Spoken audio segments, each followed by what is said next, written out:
that Chanchai coming on? Good morning. Hey, good morning, man. Welcome, Chanchai. Hey, how you doing?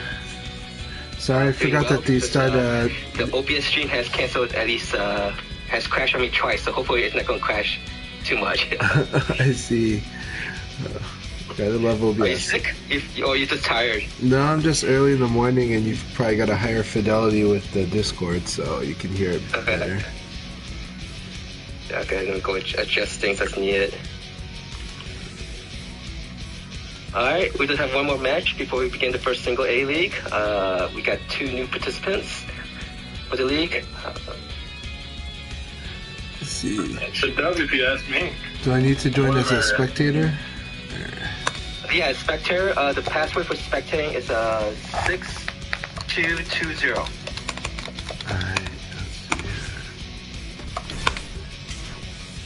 Very cool. Okay. Oh, excellent lineup we got here. Let me go. Let's see.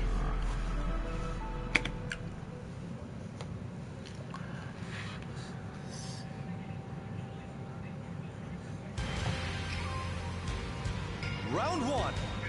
Ready, go! Alright, I apologize to my viewers. As usual, I look like a silhouette. That's just the lighting conditions on this Sunday morning in my home. Alright, the system crashed again for me. Oh no. So let me go set up OBS again. I think maybe I need to reduce the amount of things I'm trying to do with OBS. Maybe. But, That could be a RAM issue.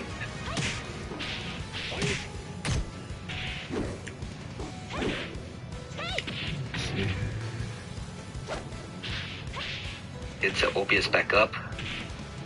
Wonders what's causing that. I don't think I have much things open up.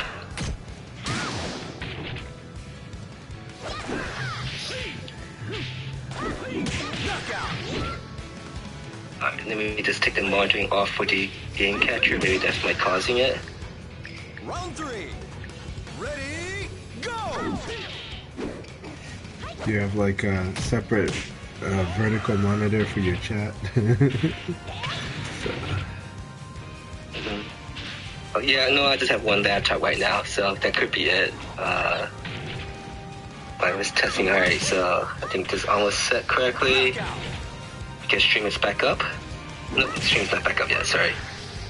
I'm getting the stream back up now, and alright, I think there's 5. I'm just gonna start the league.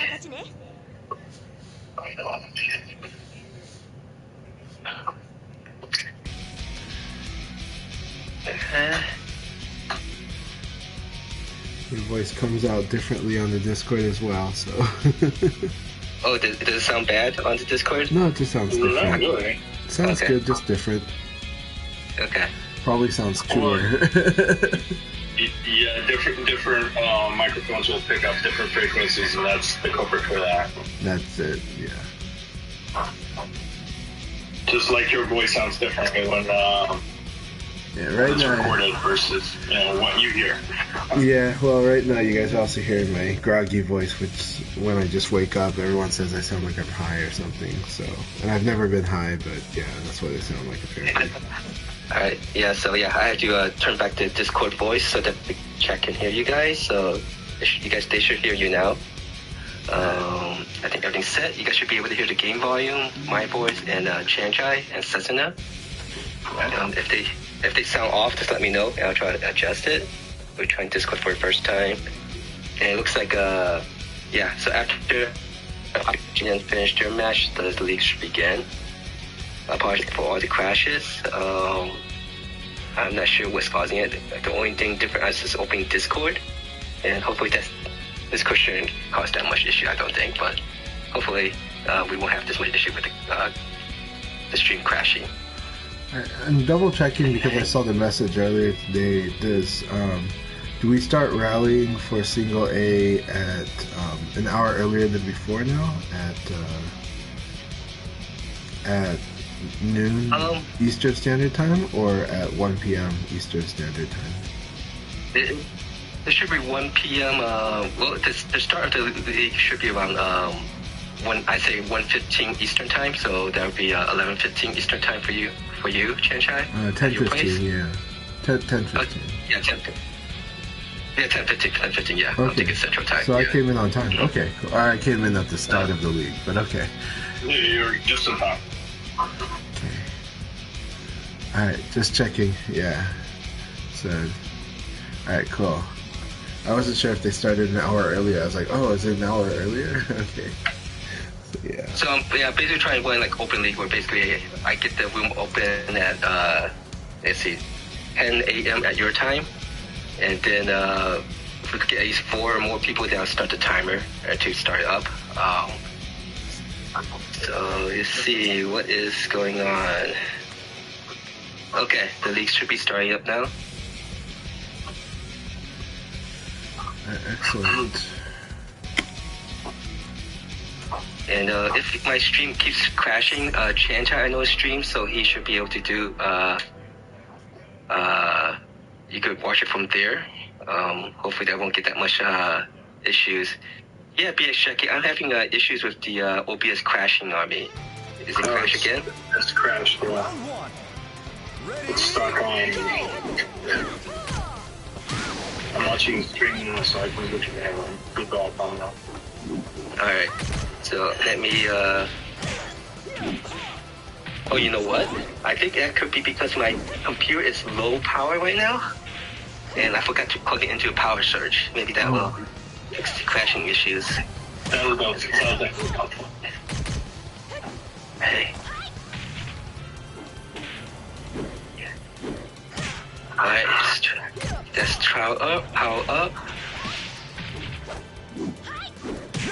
I'm gonna stop streaming, restart. Let's see how it goes. Round 2. Ready, go!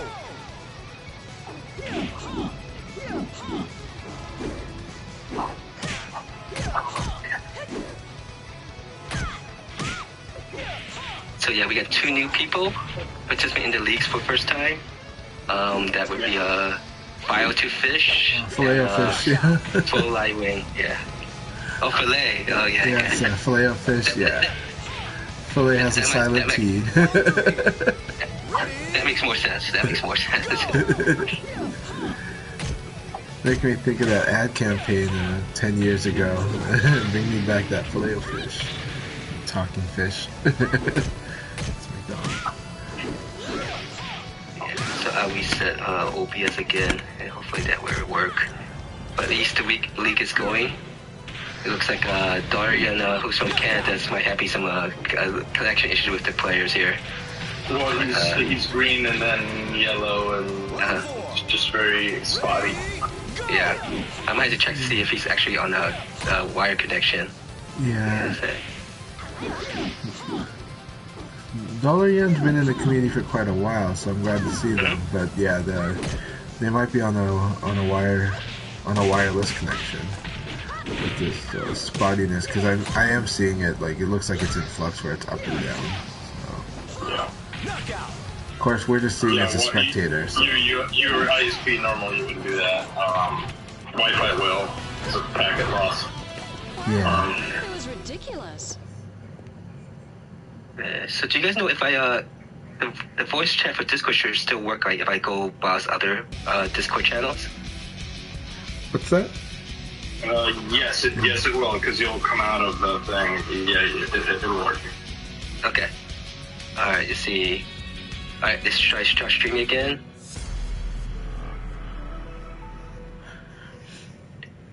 Yeah, the stuttering is characteristic of usually it's like on the wireless connection or a very low bandwidth connection. Yeah. Sometimes it's just like the upload speed, like having it like, especially like like cable modem peak or cable internet at peak times can be like that too. That's like the case for some of our California friends where it's just like the upload speed at that time is very minimal. The shared connection. Alright. So we got Flow. Looks like a Chinese Li Ren. I don't know. I can't pronounce it, but yeah. But maybe it's just Flow Li Ren. Okay. I've been calling it Flow Lai Ren. Well, I went, yeah. Could be. Could be. I mean, it looks like it's segmented to tell you, yes, pronounce it like that. Oh, I think he is a Tekken player. Because thanks for the follow, Tekken. For Li Ren or Lai Ren. Full Island, okay. Slowly. I'm gonna try to do accented, except if I try to accent it, it sounds like I'm making fun of Chinese. It's okay. Alright, then we go update the spreadsheets here while they're playing. But yeah, the main thing since you guys were not here last week, and so I kind of changed how the format of single A kind of works, so it's more like an open league. Okay. And so pretty much same thing. Just when more and more people show up, that's when we start the league. And I think I'm going to, if I ever see anyone, I'm going to ask, is it considered impolite if I just send invitation to people that didn't even let me know that they want to participate in single A, but they had participated in the league before? I don't think so. I don't think it's weird. I think definitely fine to have a protocol. I mean, it's good to have a protocol on these things. So yeah. Mm-hmm. So if not, that might be something so that some people might not see my messages here and there. So just send the invites, and once you get a nice size people, we can let them play. It's not rude, but it definitely can be a challenge just managing it because of the communication and So So on the website of BFDC, I've already made that new thread for the leagues for 2023, and so everyone's what league ranks has been posted there, so that I'll just update that each time, so that that will help.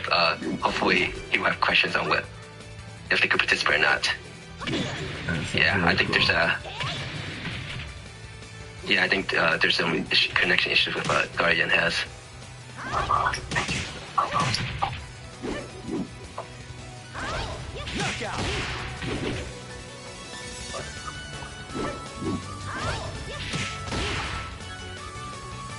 Round 2. Ready, go! So how was your experience with a Super Choga Cup? That's what I guess. Was nice. As I say, I'll let Setsuna start, and then I'll go after Setsuna. So I've never been to a VF community event yet. Like I've been to some tournaments where the turnout was either big or medium, but it felt like everybody that was at Super Troy Cup meant to play Virtua Fighter, which was nice. Some of the people that I played at Combo Breaker last year, like I knew they were probably there playing other games, and they were like, yeah, I got some Virtua Fighter on, kind of thing, and that's why we had like 40-something people. But everybody was very that was there meant to be there, and so it was an official feeling. I love meeting all the people that I've interacted with online, and some of the people that I hadn't.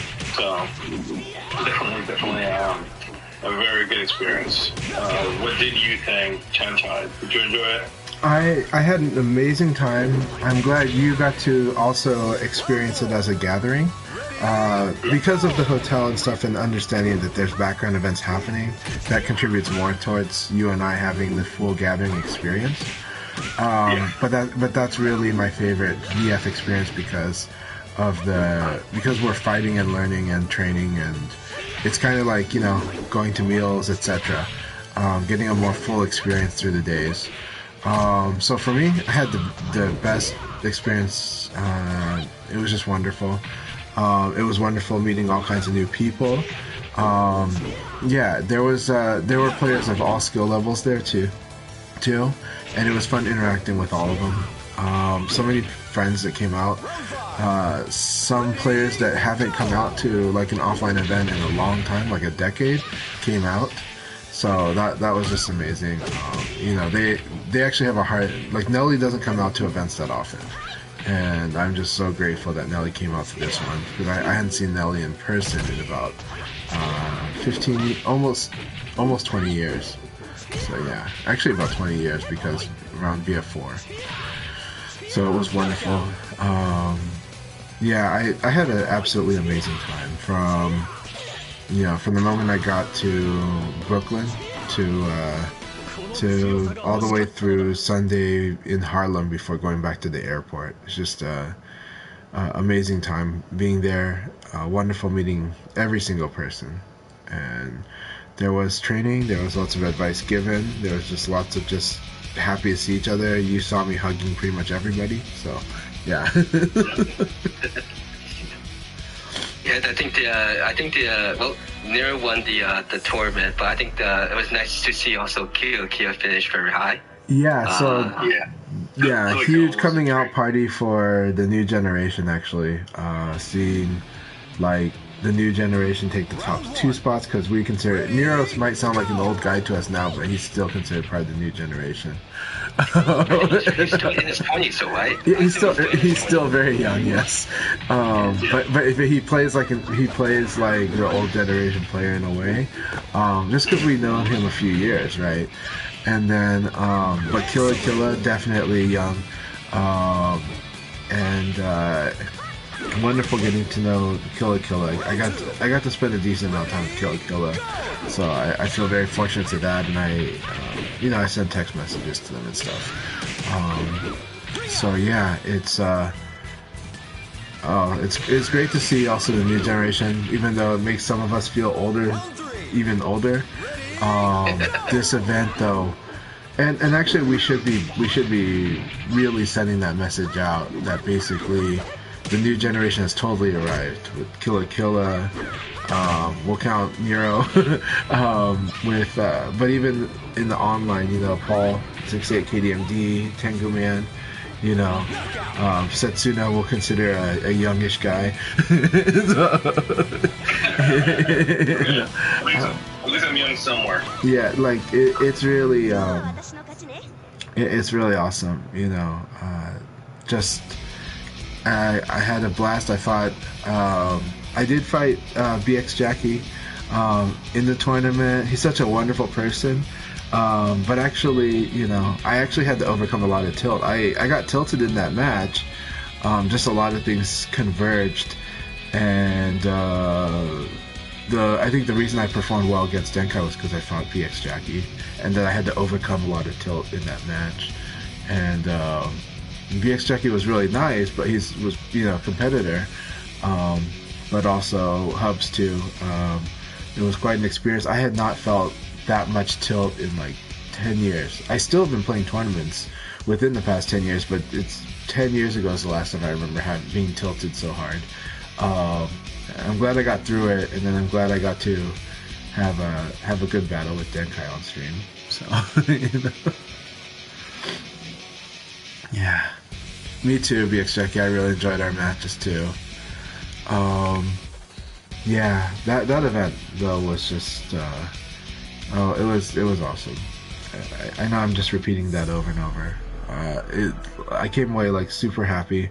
The time I spent with you, Setsuna, was really, really great. I'm glad we really got to have a good amount of time.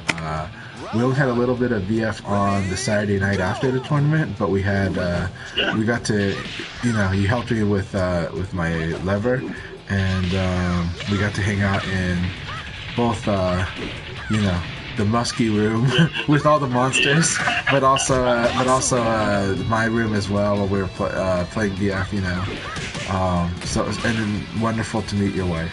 So this was great. Yeah, definitely we had fun. I was very glad to meet you. Numbers, VX Jackie, but never met. We are very stand-up guys. I had a blast. But that was probably the best weekend of the year I've had so. Yeah, that's why what I've always said in the past, why I've always emphasized gatherings. Even when I talk about the event in Everett, Washington in May 5th and 6th, Fight Kingdom, I always talk about it as a gathering because I try to convey the message, look, yes, there's a tournament and we're coming for that tournament, but I want this to be an awesome opportunity for the VF community to also train together and have fun together, and have even if you're not there to make friends, you can make awesome rivals, and I plan to do that. And sometimes you get team battles out of it, sometimes you get group meals out of it. But you're gonna get an awesome time, and it's gonna make your travel more than worth it, And we naturally do this a lot in the VF community. So if you're not getting a bunch of casuals and even some time away from the tournament with us, make sure to do that at the events. The VF community is always about it, and this is a game where you're just trying to build skills, and the best time to do that is events like this. Yeah. Especially in offline, it's just wonderful. Yeah, you definitely have more people around. People in this community are definitely not shy about sharing knowledge. Some people might have like different opinions on it, but if you ask anybody, earnestly and fight them, they'll be able to point you in the right direction. That was great. I also had fun meeting Sid Kid and Shidosha. Sid Kid, who I only had interacted with for like a day before. But yeah, a great stand-up guy. I also heard that he doesn't come out often. So that was definitely fun. I'm just going to interrupt this for a second.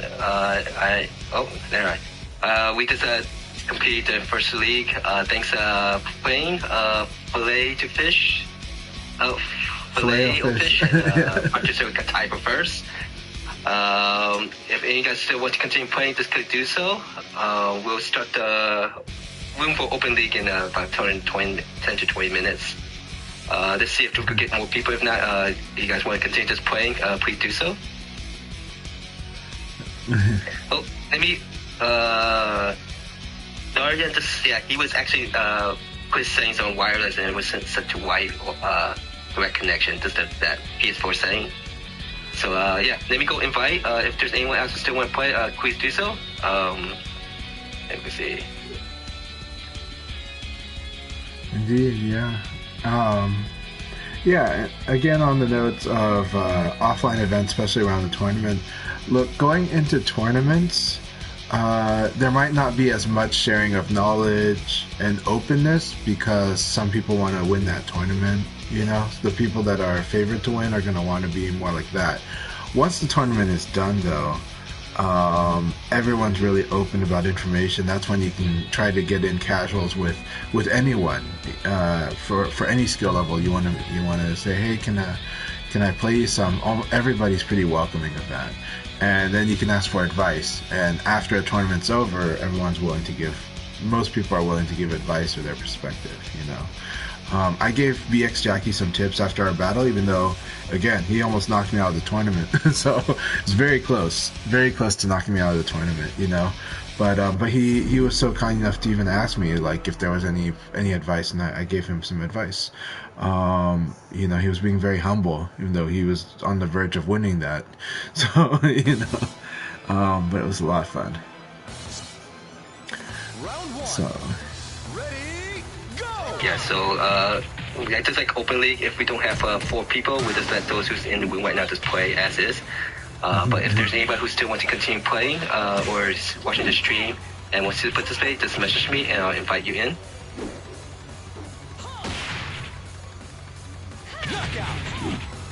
And hopefully Darian change the settings back to a wired connection. So if you ever play on a PlayStation 4 or PlayStation 5, if you use your system on a wireless at times, even if you have a wire connection, a cable connected to your PS4, PS5, you have to manually adjust the setting to say it's a wire connection. If not, it'll just continue doing it as wireless, and that's what a lot of times most of the issues are, I think. One of the absolute biggest advice when playing online on the PS4 and on the PlayStation 3 does it as well. I'm guessing maybe the PlayStation 5 also does it. It just doesn't automatically go, oh, this is a wired connection, we'll default to that. You have to manually tell it, I'm not wireless, that I want to play on the Ethernet connection.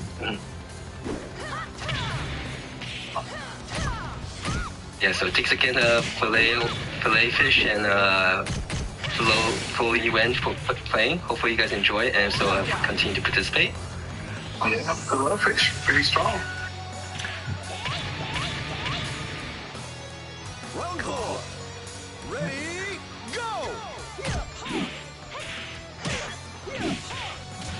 And I kind of think M. Voltonovich is saying hi to you. Think they said that they're the other pie in the STL area. Bogdanovich? Bogdanovich is the filet fish. That's filet fish. Awesome. Voltonovich, nice to meet you. Nice pie there. I was wondering if you were talking about filet fish, and it turns out you are filet fish. All right, it's really good to have you in the open league. Battlefield, you'd be dead.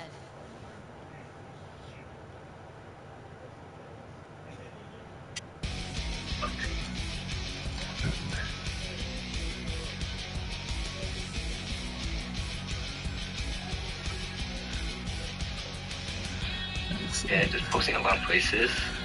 So, good project to work on when you're fighting Silver Bulls. Vanessa, again, it's not easy to do. It's going to be hard to do. And you can do it against the AI Vanessa as well. When they're playing Vanessa is trying to, if they do kick, training yourself to duck the second kick and not attack into the second kick. That second kick will beat you if you try to attack, and it'll set you up in a really rough position. It's a very powerful move. That's why they use it. Yeah, but now we've got Silverbolt bringing out the Sarah. And Dollar Yen, it's looking way smoother actually. So, yeah, Dollar Yen's connection is way smoother. Okay, at least it looks that way. Yeah, and look at this. Yes, this is the difference from having the system saying it's very important. So anyone's watching the stream, that's the first thing we always tell people, like, you change your setting. Make sure you're on wired connection, not just that you plugged it in, but that the PlayStation knows. I guess maybe I should put a slide on the stream, like every time before the league begins, like this, like mention that. Yeah. It's like yes, your Xbox and your PC, they know when you're wired and when you're not, but your PlayStation needs to be told. So needs to be told by you through the settings menu. Nice. I do think that kick by Sarah is punishable, right? That kick. She did. But there's so many moves described as kick by Sarah. So. Ready, go! That's how I have it was mid-up. Nice, started with a sweep. Alright, so I'm pushing this information again to Purchaser because it looks like he wants to come back. He just kind of got destroyed mentally from the Wi-Fi back. Oh, Purchaser? Yeah. Okay. I could send an invite to him. You see, it's 11:42, so he can still get matches. If we get fourth person, we'll start a league. If not, just continue playing until we guys make an open league. Let's go. Where's the invite button? R2. Speaking of shopping for students, what's that? Oh, sorry. I was going to tell a story. Yesterday I was playing the tournament, the in-game tournament, and I was also trying to eat at my desk at the same time. Did not work out well. I spilled all my rice on myself, my stick, and the carpet underneath. So it's not fun. So yeah, suggestion to all, just don't eat when you're trying to play. This work. Ooh, Dollar Yen's bringing out the Lao. I think I've seen their Lao before. Have I? No, I think I've just seen their. It's the first time I've seen Dollar Yen play Lao. I always see him play F. Yeah. Round 1. Ready? Yeah, so I think with I think this electric room that them play their matches, and then when we get closer to 1 o'clock, I'll make the room for open league. Nice. I'm not. I've been kind of following the entry list of for Evo Japan, so it's kind of fun. Because right now, last night when I checked there is one moment in which the entry list for VF Virtual Fighter was higher than King of Fighters. Oh wow! And King of Fighters has gotten back up the lead again, but Virtual Fighter has at least 600 registrants. Wow, last time I checked, it was 5-7. It's really awesome. So that's nice. I noticed that Japan has some of the people has like made little detailed videos to help some of the Japan players know how to register for the tournament. It sounds like at least I heard from some of the Japanese players like it's somewhat convoluted, the process. But I'm not sure if Start.gg has like a Japanese version of the site or not. But there is not. I think that's kind of like the main problem. I see. Because I do notice that because I've been looking, because I've been trying to find something to do, like surveying, and I know like there's always like a batch of like 10 or 20, 10 players like maybe every day, in which the way they register the names is kind of look like if someone taught them how to do it, or hopefully someone taught them to do it, and that is because it's always like the gamer tag. I guess the cool like after a social web player, you know, it's shade light gray. They just duplicate it on that and also the namer tag, and they also list what character they're using. Like there's actually a lot of entries like that. So so I'm guessing someone's helping them. Yeah. So as far as I know, Tetsuko Yamada was putting out videos, and people have been retweeting those videos back and forth, and it was a very detailed explanation of how to do it. Just in case you don't speak English or read English. Okay. Yeah, that's a big problem. I know they favor their own because there's a website or service for them called Tonemilk, and I think that's what they're normally used to using. But Evo came out and started using Start.gg, so. Okay. Yeah, it sounds like with the Japanese, onboarding is always quite a process, especially if the main registration is either English or through a service they're not familiar with, then there's kind of a process, I guess. And but also registrations are, this is the last week for registration. End of the month, it's over. So anybody that needs to, please do register. Please do not forget. I don't think so there'll be for North America, that will be basically February 28th, the morning of the February 28th. Yeah. Not the midnight of we'll February 28th. February 27th. Yeah, to be safe, we'll say February 27th, tomorrow. Yeah, February 27th, definitely register by February 27th, yes. When you've got like 15-hour difference. The morning of February 28th, okay, it's not midnight. Okay. Yeah. But also, same for... also remember, day 1 and day 2 is the main event hall tournament. However, day 3 is typically spectator-only event. It's day 3 tends to be watching the show, right? It's getting a seat at the stadium and watching these top 8 battles or top 4 battles. However they decide to do it, probably top 4s. No, they do top 8s. They do top 8s. So day 3, you need to buy a ticket. And I'm glad Setsuna and I have already booked our special seating tickets, because I heard special seating ran out right away, like very quickly. I heard it sold out so fast, and a lot of Japanese players telling me they wish they had gotten it. My friend from Japan was like, hey, sometime. I'm like, dude, no, do it right now because it's gonna run out. Yeah, and it's like, I did. Yeah, just give me a minute. Just like, I'm stressing out so much. I'm glad you got it. Thank you. Okay, fine. Thank you so much for getting me my set too. So.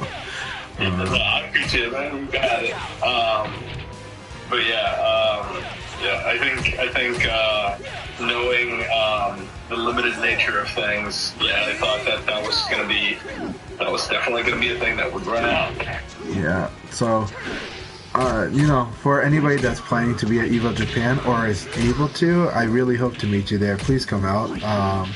I think on, day 1 and 2 is going to be kind of a little chaotic, where that's where our communication is going to be helping us know when and where people will be, because we have to improvise based on the tournament schedule. Day 3 is a little different. Day 3, everyone's going to have the tournaments they want to watch. And so the tournaments that we share that we don't want to watch, or that we're a little more open to going out and hanging out, we can do that during those tournaments, But so we'll see. For me, I'm likely to want to watch the Virtua Fighter, maybe the King of Fighters, probably the Tekken, because there's a lot of people in the community that's gonna be watching the Tekken. So yeah, and then Street Fighter 5. So but if somebody invites me, say, hey, you want to join me in watching this other tournament? Sure, except that I'll be at the special room. I'll be wherever the special seating is. So yeah, it's gonna be awesome. One thing it's great to see this, but it's somewhat funny. I kind of think about it. Like, there's at least 80 people from the United States that is going to Evo Japan to play VF, and I think for an offline event, that would be the most USA players for aiming on VF5 Ultimate Showdown. Yeah, probably. But they have to go to Japan to play it. So it's really funny. Well, in Japan, it's the main event. I mean, it's a big event, and yeah. But I think in Combo Breaker is an official event now for that. 47 was the last year. Right. Yeah. Of course. That we had for a. Well, I mean, now it's going to be an official event at Combo Breaker, I believe. I think that's what I heard. And right. So maybe that will even draw more people to play.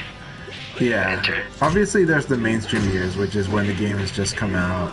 Especially when Final Showdown just came out. Then the Evo registration was a good amount.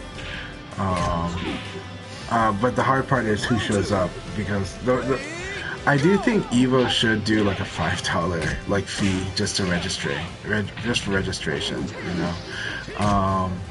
The downside to having free registration is getting sometimes you get a decent amount of people that will register that probably have almost no chance of going to the event. So, but that's more for tournament organizers to worry about. But it is cool that they made it open. Evo still is pretty open, and so Evo Japan was just flat out free registration. Oh, and those who's going into Evo Japan, I know, especially Akai, he's been asking people in English, if you have any questions or anything, or he seems to be trying to accommodate the foreigners who's going. Yeah. I think. Yeah, so if you have questions or something, you could also go check out Akai Twitter account.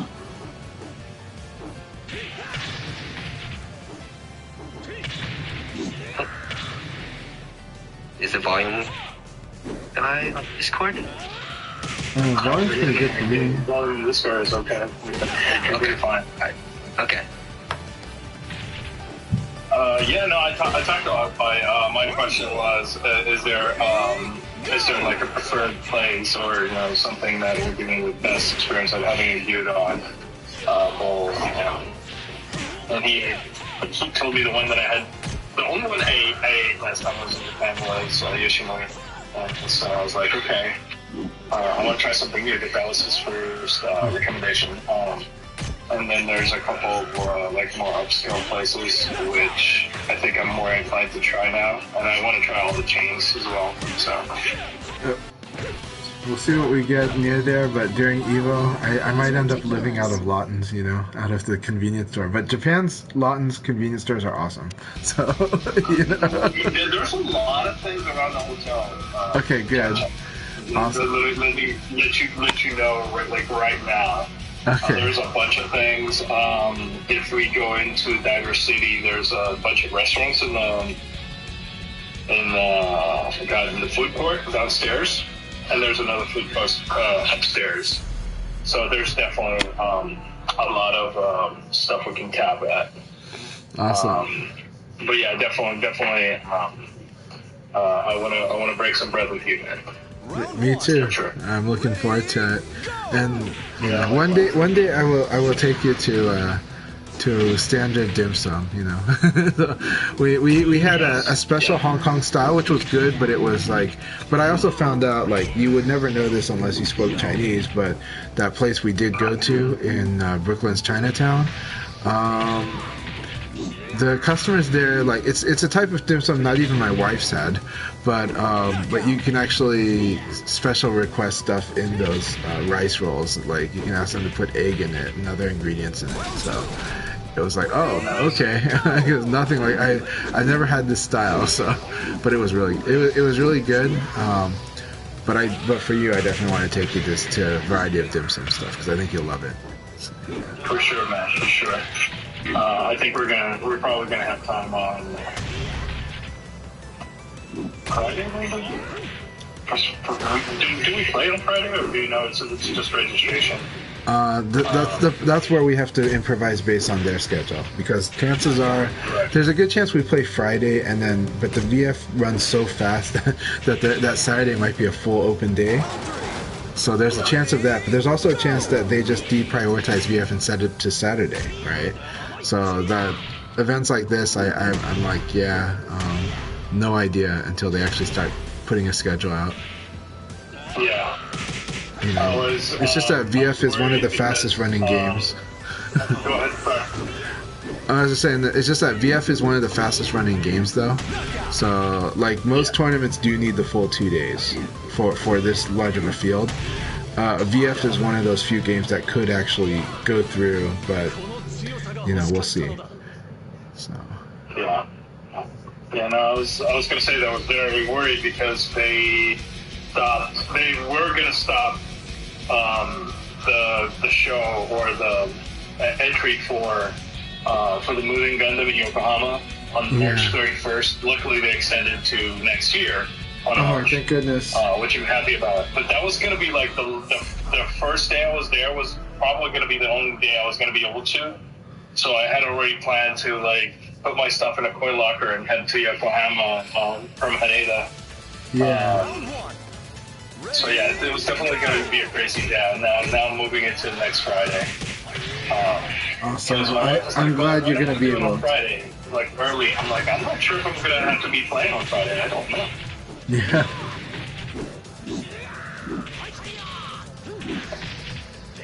Also, I gotta say, I love your screen and your mobile setup. Oh, what's that? What do you mean? The screen you had. Oh yeah, so Asus. I brought the Asus ROG Strix portable monitor. Yeah, 17.3 inch. Such a good monitor. Okay, now that one is overkill. You only need 144 hertz. I mean, you don't need 144 hertz, but you should run 144 hertz, right?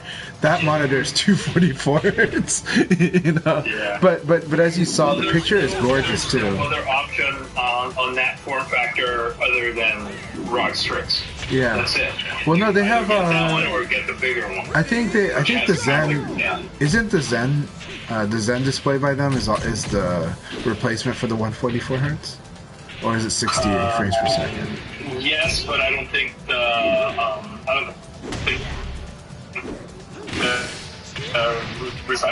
even if I'm running. Sorry, your Discord's breaking up on me. One.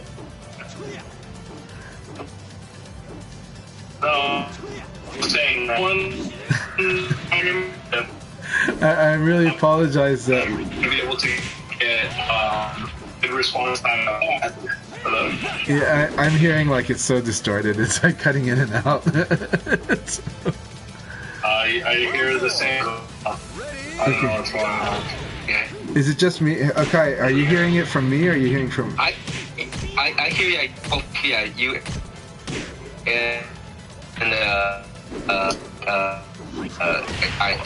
Discord. Not sure. Yeah, so I think Discord. I think Discord's telling us to buy Nitro.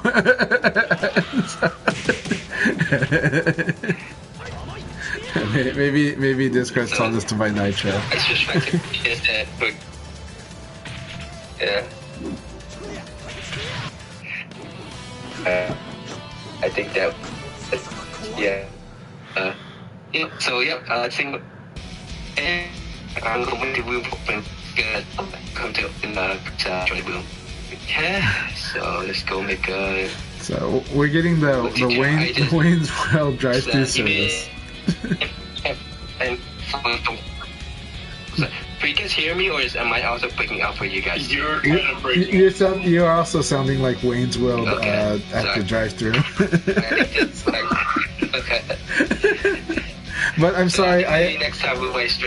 I empathize a lot though, Kai. With the OBS crashing, that's very tilting, and it adds a lot of stress while you're doing everything else. So, we got you, buddy. Okay. Alright, let's go put one private setting people. Player, I think everything's set correct. It's streaming content. Passcode is 0226, today's date. Yeah, I think everything's set correctly. Alright. Alright. So those who's watching the stream, is it just only Chanchai and listen? Yeah, please let us know what you hear. Though on my stream, they'll clearly hear Akai having trouble. Wow, I'm getting red barred. It's me. It's my connection. Let me check if my daughter went on voice chat. All right, I'll be right back. I see. Okay. Alright, let me go put myself on. Arya, did you go on voice chat? Okay, you're not right. And I am. Okay, just checking.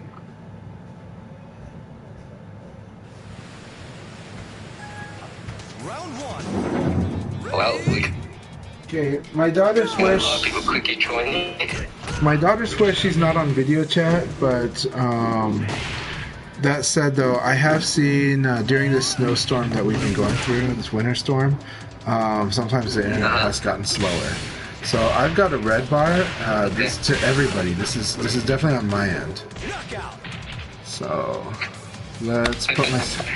I don't think I should participate on this with this connection. So.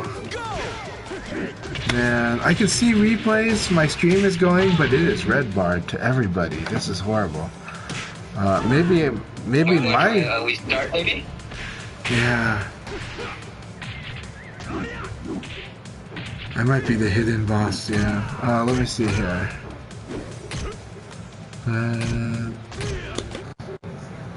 Right now, I am checking my settings just in case. Maybe when I went to New York, it switched. So. Oh, switch to wireless. Could have been, right? LAN cable. It's on LAN cable. Okay. Sure. It looks like I'm the weakest link though. So it's like Chanchai is the weakest link today. I mean, looking at this list, I only see red and orange bar. I see a green bar for myself. Maybe So, like that shouldn't even put it in. Yeah, it could be the weather storm too. Man. maybe setting. So I'm gonna reconnect to the room. Be right back. But it was good to watch that. It's good to watch that battle. Setsuna is looking great.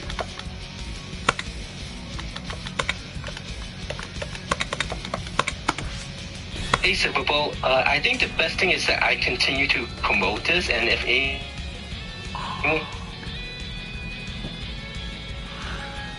Oh my goodness, that's horrible. Oh, and I love that Hernandez playing Leon. That's awesome. Other players,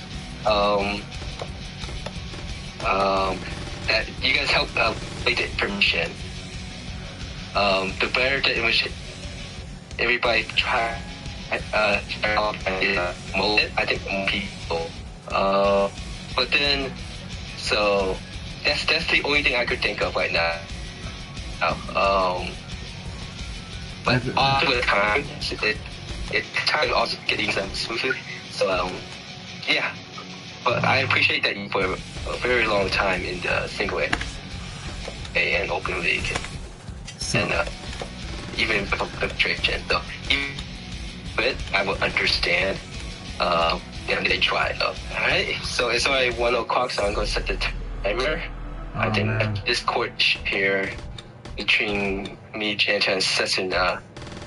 I will probably just watch. I've gone on my phone, so now I should know better.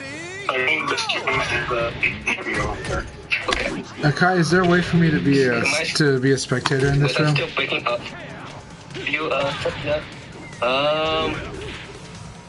I did not set the spectator thing option. Okay. Up to room 15. Let's see. Let me go check the information.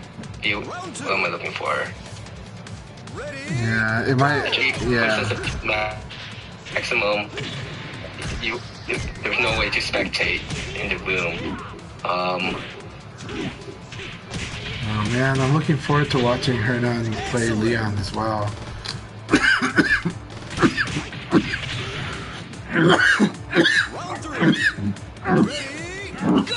Well, at least the stream is working now, so that is if you want to watch from my end of the streaming, and no blurring is streaming too. Yeah. So there's two options. No, I don't mind watching There's from there. unfortunately, Yeah, because just remind me before we start because I'm gonna jump out. There's just it's just all red. This is weird because it was not all red when we were in the other room, but it is all red now. But it's me. It's definitely my connection. So, but I don't want to be a plague on on the room because I think we've seen that before. So awesome that Sisha's here. Awesome that Filet-O-Fish is in the Open League.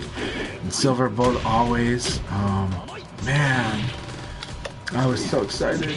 We'll try again during the second league, but this first league looks like I'm gonna have to sit out. Yeah.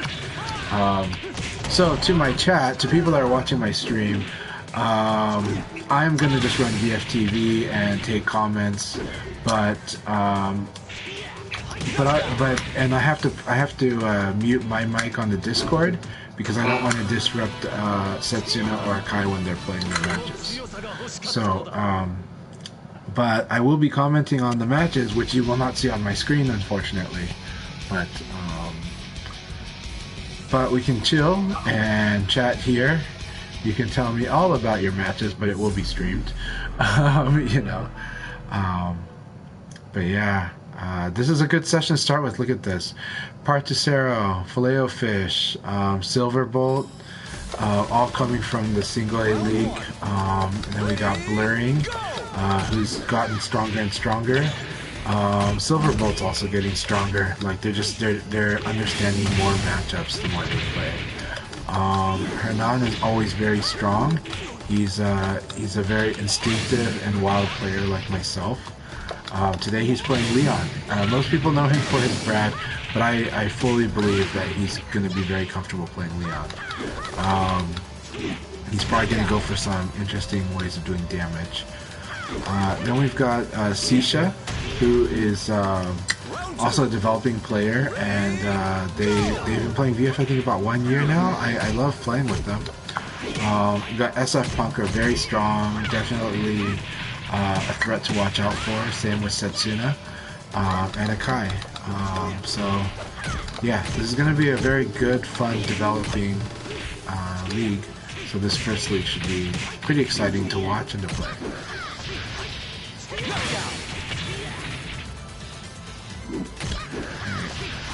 Are we still on the chat, or did my connection die on that too? No, you're still in chat. Okay. But I was just I think this connection all happened around the same time, so it's my internet. And type back to both. But yeah, that's a note I need to make is that I can figure out how to fix Discord stuttering that's happening. Boring Fernie just joined in. I got to meet Boring Fernie in New York. They are awesome. Boring Fernie, welcome to your show. Yep. So, right now, there's be some lag or issues because Chan Chai's entering the chat on off. But yeah. Yeah, I am going to. There's a fires stuff with. Yeah, I'll check it out, Sisha. Thanks for letting me know about this R with. How many matches left? 3 more matches before we begin the league. Alright, countdown to my exit. I'm so sad. Alright, let's see. Particero versus Blurring. So, are you able to hear much of my chat, or mostly just it's breaking up? Round I Ready, it breaks up a little bit because whenever I try to talk, you're talking. Yeah, so I go to this. Well, maybe it's also because now that there's a red bar, maybe it's or some issue last. It's my internet. So It's clearly my internet just crapped out. Okay. Yeah. My internet basically crapped out at 11 a.m. Because generally when we're running Discord high and his stream, it's crystal clear. Whenever it gets through, there's no stuttering. Okay. I don't think it's a big issue, and I definitely don't think he's got anything that's, like a different setting on it.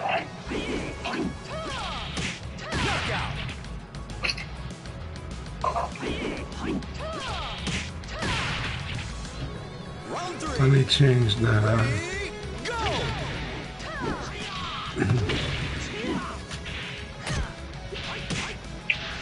So one thing I was trying to do earlier, but I wasn't able to because I got to plug my laptop to the with the electrical cord because it was low battery and the system was crashing. Round 4. Thank you, Filet Fish, for playing. Anytime we have a new person participate in the leagues, it will show up.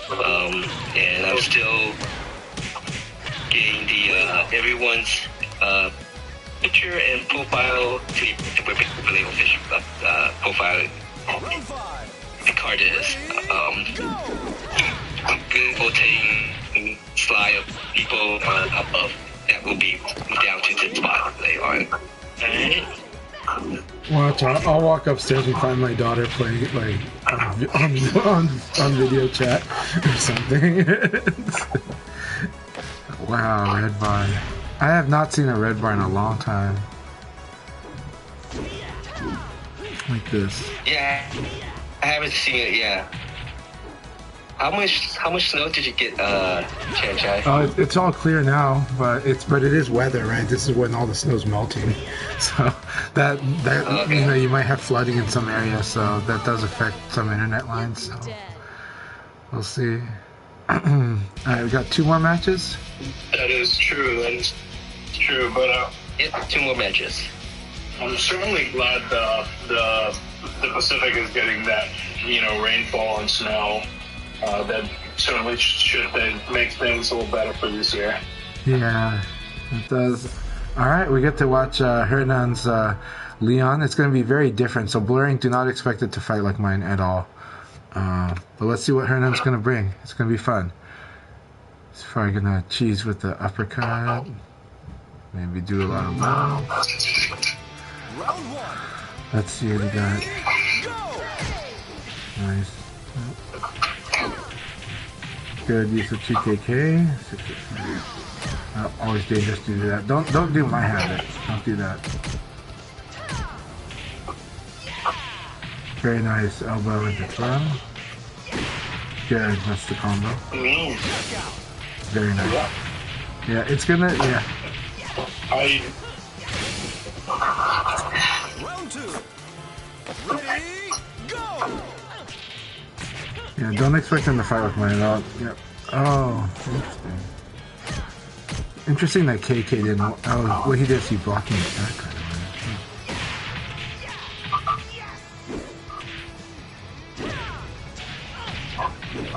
His damage is also very deceptive. You don't think he's doing all that much damage, but he is definitely deleting his, blurring his life bar. Yeah, oh, he's doing good combos too. He knows the crumple combos. Yeah. Hey, Chai, you just got to 2 bars on my place.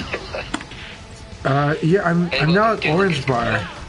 This is definitely not playable still because it's orange with everybody, but I've got yellow with Sisha. Yeah. It's improving. I think I got yellow with Kyle. Can you find it? Maybe by the next league, it'll get back to what it is. I think so. I think by League 2 we're going to be good. I even renamed my stream to say, please watch Akai stream, technical difficulties. Thank you. Round 4. Ready, Man, go! it would be awesome if it goes to green right now. And B Ninja's in. Awesome. Welcome, B Ninja. Man, Kyle and B Ninja have joined. This is a very awesome Sunday session. I'm glad more and more players are making the time. It's not the easiest time for everyone, but no time is easy for everyone. So. Alright, Henan, that was really good. I'm pretty sure Blurring was very confused. I can't do stun. Alright, one more match and then we'll begin the league. Okay? Those are the two most common requests I see on VF, right? Number 1, I want the next VF. Number 2, where's all the costume DLCs? You know, those are the two things I always hear from everyone. So.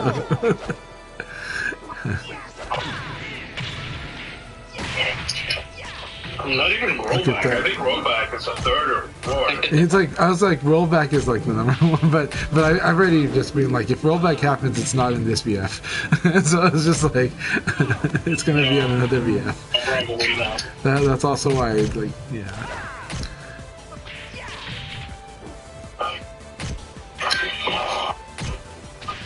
Hernan's got the combos. Hernan's already got a. Yo, Herney has got. He's got combos with everyone. Yeah. He does. Like he'll off a counter hit, he'll definitely combo you. But if not, he's definitely getting straight hits here and there, and that's definitely just see how his flat bar goes down, and it's very solid. I think definitely C-Shed doesn't know where to open him up. Yeah. So Purchaser will on my chat basically if we watch him play, if we could find what mistakes he's making, appreciate if we tell him where he is not playing well. Paraphrase. So yeah, we will try to do that.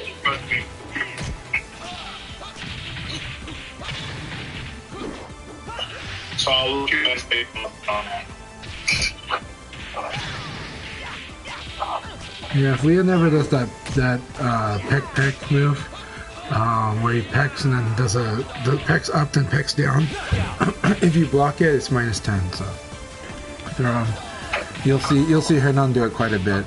So. Round 4. Ready, go! Yeah, that'd be awesome if we could have everyone from different continents playing with each other.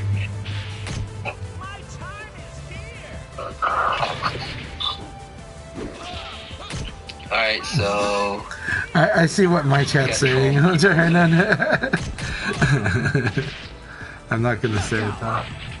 I think I know what my chat's trying to say about Hernan's Leon right now, but I'm not gonna say it. Alright, good luck gentlemen. I'm gonna jump out. And Alright. we'll have some VF viewing and chill. I'm gonna watch on the stream though. Let's see. Alright, and then with you guys, I'm gonna jump out of the Discord, but I will jump back into it when you guys are done. So.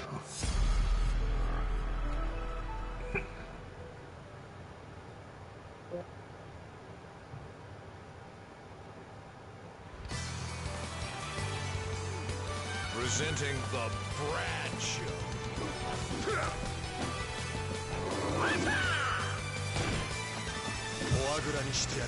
Round 1. Ready, go! Alright, so this is Chan Chai's chat moment. Unfortunately, I cannot spectate. Akai has, like, excuse me. It's a good time for me to go to the restroom and clear my throat. Anyhow, Akai would have had to restart the room if he was to create spectator slots for me to watch. So we weren't going to do that because we already had a bunch of people in the room. And when you do that, you lose some people. Some people just don't get the message or don't try to rejoin. So It's good for them to participate in the matches. Right now, Akai is fighting Silverbolt, and Silverbolt took the first round. But if you have any questions for me, feel free, because this is a good time. So yeah. Round 3. Ready, go! But yeah, BX Jackie, man, it was really awesome meeting you in New York. It was really, thanks a lot. You're a lot of fun, and just it really, really had a good time in our matches. But also, well, you saw that I was stressed out in our matches, but also, but it was just good, man. You're a good man. Round 4. It was, yeah. We hadn't seen each other in a long time. Did I meet you during VF4? Or was it VF5, Vanilla, did I meet you? I think it was VF4, right? Like a long time. We never met before. Okay, alright, wanted to make sure. Some people just look totally different, right? Like, Cruz looks so different, like, all the times I met him. So, but, yeah, I hope I can come back. I don't think I could come in August, but I think next year I'd be able to come back. But I wish I can go in August. I think that would be amazing. Yeah. All right, awesome. All right, cool. But I mean, we chat online, and you've supported my stream a bit, and you've also been a stand-up member in the community, just kind of keeping the peace between people and stuff like that. But it was really really nice to meet you. And if you want me to give you comments on your play at offline at the event, and I think it was just between you, because of you were fighting me, maybe. From your play, you were more comfortable fighting neutral, which was correct because you were winning neutral against me, so you were using spacing. I was able to give you the hardest time by doing knockdown Oki, which is to force you to guess between high and low defense. However, you always stayed down, so you never did tech roll or wake up in place. And it's better to stay down most of the time, but you do need to tech roll or ukemi a little bit. You do need to do a quick rise or a tech roll sometimes, just a little bit. You need to make your opponent guess, and they don't have to guess if you never do it. So just do it once or twice in the match, and that would change things, because that would actually allow them to have the chance to make a bad decision by trying to do an okizeme against you based on that. Instead, once I realized you just weren't going to tech roll, then that's when you saw me do a lot of like combos that are going to hit you off the ground and just try to get free hits from that. You can wait till the opponent does that, and once they do it, then you can tech roll like once or twice. That's enough to mess with them and get them to kind of mix up. Yeah, so how to do that? Before you hit the ground, you hit all three buttons. GPK. Now, if you hit it just neutral, you're going to stand up in place most of the time. Only a few times where it has to require perfect timing. Most of the time does not require perfect timing. It just has to be done before you hit the ground. And then, if you do it while pressing up, so up in all three buttons, you'll roll up into the horizon. And if you press down in all three, you'll roll towards yourself. You'll roll down, or south, as it were. So yeah, PKG, all three buttons, plus either up, neutral, or down. Yeah, keep practicing that. That is what you need to do. It's not that you always have to do it. Like, doing it all the time will cause you to be at the mercy of some vicious okizeme. But not doing it does mean that there are combos that will hit you off the ground for free. And that will make, 35% life combos into like 40% of your life. It's really scary. So definitely work on putting that into your game. I'm guessing that you were strong in other 3D fighters like Tekken especially, because your approach was based on using moves that would be stronger from range and from neutral. And so ultimately I had to admit this was the way you were going to play, and that with Jackie you were probably going to win neutral against me if I kept trying to out-hit you in neutral, and that's what you did. And so part of my getting over my tilt was to acknowledge that I just need to run up and block, you know, and bait you to do those attacks. So why are those attacks not as used by experienced VF players as much, though they are used still? The types of moves that you use that most people would use if they were playing a long-range game, but is not the strongest game in VF, are attacks that would have a lot of active hit frames, and they would do a decent amount of damage because if they collided with a jab, they would win just simply by being stronger than the jab. If they collided with a lot of attacks, they would win just simply by being stronger. So that's why people that start off playing VF with long-range VF, they kind of do that, right? But it becomes a kind of one-dimensional thing because in VF, it's very rare to have many low attacks that are fast and long range. Most of them are super slow and can be blocked if like anticipated. Even Leon's, but highs and mids are almost certainly going to happen in that neutral game. And so at some point, somebody realized, okay, I'm just going to run up and high block, you know, and that changes things. Then that would force you to want to sweep or throw, you know, or something like that, because the high and the mid's going to lose, right? I didn't do that. I kept trying to out-hit you, and so your game properly beat me up by winning neutral with attacks like those. And again, those attacks work a lot online because you have less margin for error with such attacks. But then you realize that once I got up close to you, as long as I didn't lose that first hit, then it became a lot harder, right? You did manage yourself pretty well in those, but I think like 80% of the time I would win up close there. But what I ended up doing in the last 2 games was basically just do knockdown OP against you, which was to knock you down, get a ground hit, and then try to hit you out of a rising attack or put pressure on you while you were getting up. And usually Leon has a way of doing it with knockdown by just like doing spin kick or sweep. And being like, are you going to guess high, are you going to guess low, or are you going to hit a button? If you hit a button, you will always lose. But if you get up and block, you have this 50-50 shot. Yeah, and that's what I did against you. That's how I was able to claw my way out and win our matchup. Like, I had to basically rely on knockdown Oki. And that fixed my tilt. It reminded me try not to win the neutral against Jackie anyways, because try to get the advantage back by defending what Jackie does in neutral, and that's why I was able to fight Denkai. So fighting you really, really helped me prepare me to have a better fight, to the point that Denkai felt that because you have to win, you cannot lose 2 games. Denkai felt that running his Jackie against me was suicide. After he lost the first game, he immediately switched to Shine. He said that if he had picked Jackie, he was going to lose, because it takes him about 3 games to figure out how to fight what I'm doing and not to run into the stuff that my Leon does against Jackie. Yeah.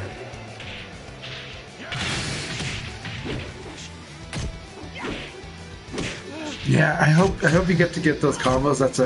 Learning combos is one of the funnest things in VF, right? Hernan like loves learning combos, and it's a good drive, right? And then learning how to land those combos, it's so much fun. With your Jackie style, I think you used 4 kick plus guard pretty well, so that sets up some good combos. You did really good in the neutral. You did good at long range neutral. It was so much fun.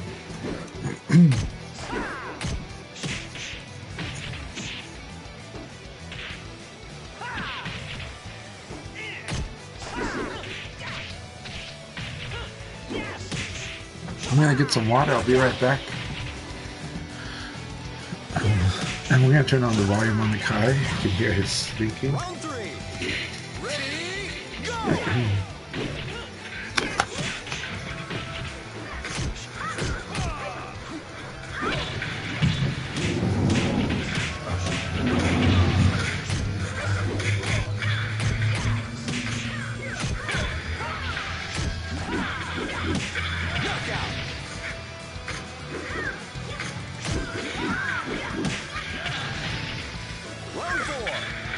Ready,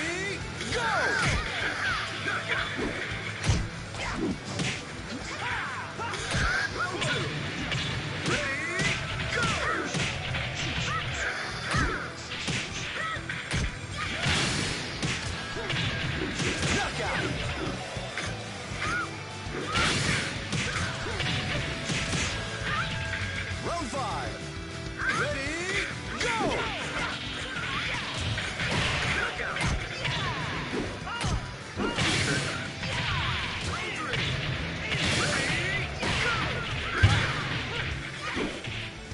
Knockout!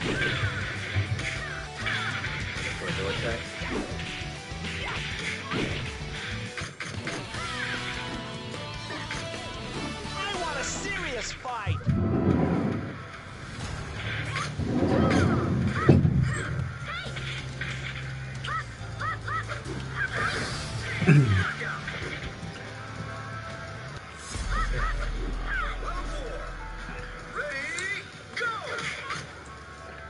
But yeah, yeah, BX Jackie was a lot of fun. I was wondering if BX is standing for Bronx, if it's Bronx Jackie. And I think you explained it there, but I want to double check. Yeah, that was good stuff. But if I had time to work with you, I did want to work with like the VF boxing with you, especially with Jackie. He's a very good boxer too. Yeah, Bronx Jackie, awesome. Yeah, so we should do the boxing sometimes because Jackie is very good at the boxing as well. His Jeet Kune Do is good, you know. And the boxing I refer to, you've heard me refer to it before, is the jab, the low jab, the elbow, and the throw. And then with Jackie, he's awesome with the uppercut.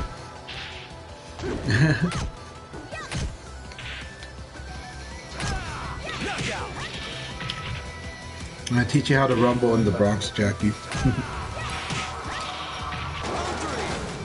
Ready, go!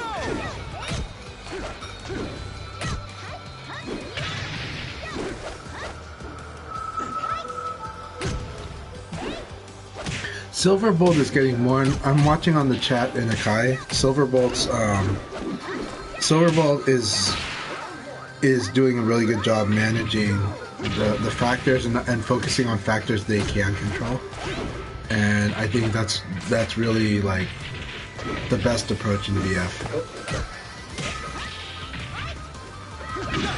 It was awesome to see Kung Fu Smurf at Brooklyn Arcade. I'm glad that Kung Fu Smurf came out for both the Friday and Saturday. I really love fighting them. Fighting them offline is so much fun. Fighting them online is fun too, but in offline they are really like it is even more like crazy. Like he's got very full commitment VF. He commits to his options really hard. And so actually I think in our matches there's a point where we're just slamming each other back and forth. Because we're just fully committed to our options. Yeah, so much fun fighting Kung Fu Smurf. Tengu Man, I wish they were able to make it. I hope they can make to more events because Tengu Man is a really powerful new generation VF player. Their Go is scary, but their Aoi is especially scary. Like their Aoi really, really scares me. Giving me so much hard time.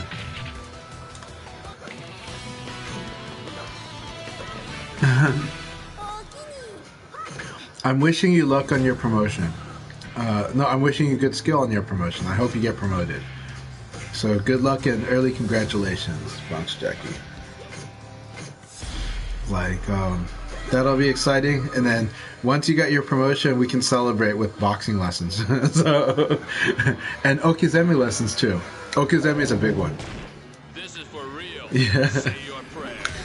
I think you're gonna love the VF boxing, and I think maybe you do it. Maybe you were just afraid to do it with me, so that's no problem. That's totally fine if that was the truth. So, you know. But Jackie's boxing is very scary. Like Jackie can do everything. He can play the neutral like that you played. His Okizeme is good. And his boxing is really, really good. Like, technically, his boxing is better than Leon's. It's way better than Leon's. Learning how to use the beat knuckle against Leon, not just in a passive way, but in a set up Leon for certain stuff kind of way is really terrifying for Leon.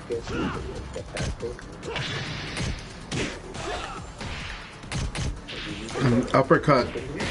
There's a way to use it against Leon, and it's very frustrating for Leon.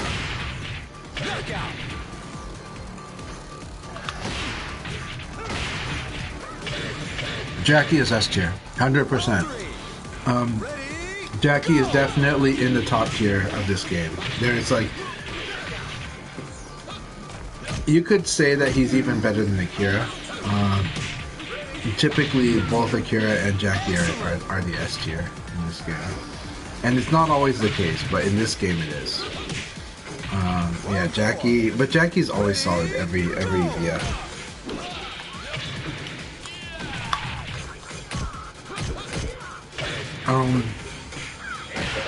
Something you want to know for Okizeme. In the move list, look for moves that do more than 20 damage. Okay? And the reason is you're looking at different timings. They can be fast, medium, and slow. But moves that do more than 20 damage will beat a rising attack, especially if they're mid. Okay? Knowing that, like 4 kick plus guard is one of them. Knowing that, after that, think about your throws, because I do remember you did do some throws. After your throws, even the ones that you think are not so powerful, if they set up a good situation for Okizeme, you're in a very good spot. And that, like, neutral throw is good at that too, right? Most characters' neutral throw has a good Okizeme because they're close up, and it's fast enough that you just need a fast mid attack that does more than 20 damage. And you can start getting used to the different timings. Now, your opponent messes with that timing, so that's why it's risky, but, you know, getting hit by a rising attack's not so bad. But you hitting them with a combo launcher, that's scary, right? So don't be afraid to try Okizeme, because the better you get at it, the stronger position you are in general in this game. And you can Oki really hard on people just for random throw. And you can do it just like your sweep knocks him down, and maybe you can Oki after that. So he has like sweep into like 4 kick plus guard. Really scary also. Because then the guy tries to wake up, rolls, tries to do a rising attack, bam, you combo him. So terrifying. 4-6 K plus G, also really good Oki, just to kind of knock them back down. Sweep, so that's some good, that's the dirty VF, right? Dirty VF is like what I did to you, which is knock him down and Okizeme the hell out of them. So yeah, and Jackie can do that too. Jackie can outbox anyone. Jackie has all tools. The only thing that Jackie really doesn't, the thing that makes Jackie less fun to fight is like fighting Aoi, because Jackie has so many mids and highs and EX highs that like the lows like kind of slow him down, except for the predictable ones in the strings. But then why is that a problem? Aoi just kind of does her yin-yang stance and defends against everything Jackie wants to do. Any button that Jackie wants to press, gonna lose to that. So it's like, so it makes Jackie have to like use lows, like condition her with low attacks. It's just more of a frustration, like, but the thing is as long as he guesses right, she's gonna eat so much damage. So you know, like, he actually doesn't mind fighting her, but he has to just not run into her Tengu stance, her Tenchi stance all the time. So he's got to kind of mix up he's got to kind of box carefully and just knock down with throws and sweep. And when he knocks down with throw and sweep, do Okizeme. And then if she starts actually trying to do wake up, like the reversal for the kick, then that's when you can do a little extra damage instead of that. It's really cool. But it's not an easy matchup, because she can, if she reverses Jackie, she actually can convert that into better damage and force you to guess on the wake up, and so that can be annoying. And she has tools to punish you for being too aggressive too. So but he can deal with her, but it does take a little, it is a little more technical for him to do that. It's up to you to what you enjoy playing. If you like pads, fine, but I love this game on stick. I think this game plays the best on stick in my view, and it plays the best as a 3-button game without the macros. But yeah, you've seen examples. You've seen Denkai plays awesome on a pad. You've seen Nero play awesome on a pad. Tricky plays awesome on a hitbox. Harpenier plays on both hitbox and stick. I love the way this game feels on stick. Gentleman Thief actually tried it on hitbox, and they just could not get over the abstraction barrier. They play Street Fighter on a hitbox, but they don't play VF on a hitbox. We all love the way that VF feels on stick. However, stick has a couple of weaknesses, just like all of them have weaknesses. The weaknesses for stick is basically, one, in offline, people can hear what your wake-up option is. They all have distinct sounds. And so there is a way to mask it, but you have to learn to mask it now, and that's kind of annoying. And so that's like hitting empty buttons so that it always sounds like you're mashing. Because if it doesn't sound like you're always mashing, then you can tell what wake-up option you did on stick. The second weakness for stick is that pad players and hitbox players tend to have a better reaction on doing low guard, like against low attacks, and that matters. Even GT says that hitbox, that was the advantage for hitbox, was being able to like instantly guard low so much quicker, right? But they just didn't like the abstraction barrier where your thumb is going up and your middle finger's going down, you know. And that, like, you know, the experience of playing on a hitbox is like you're typing your moves. When you get used to it, it flows like typing, but when you're not used to it, it's like your brain does mental gymnastics trying it because it's not intuitive.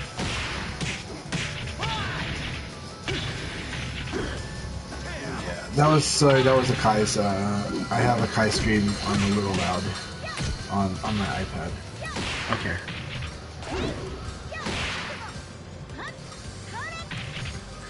Yeah. So the things I don't like about gamepad, okay.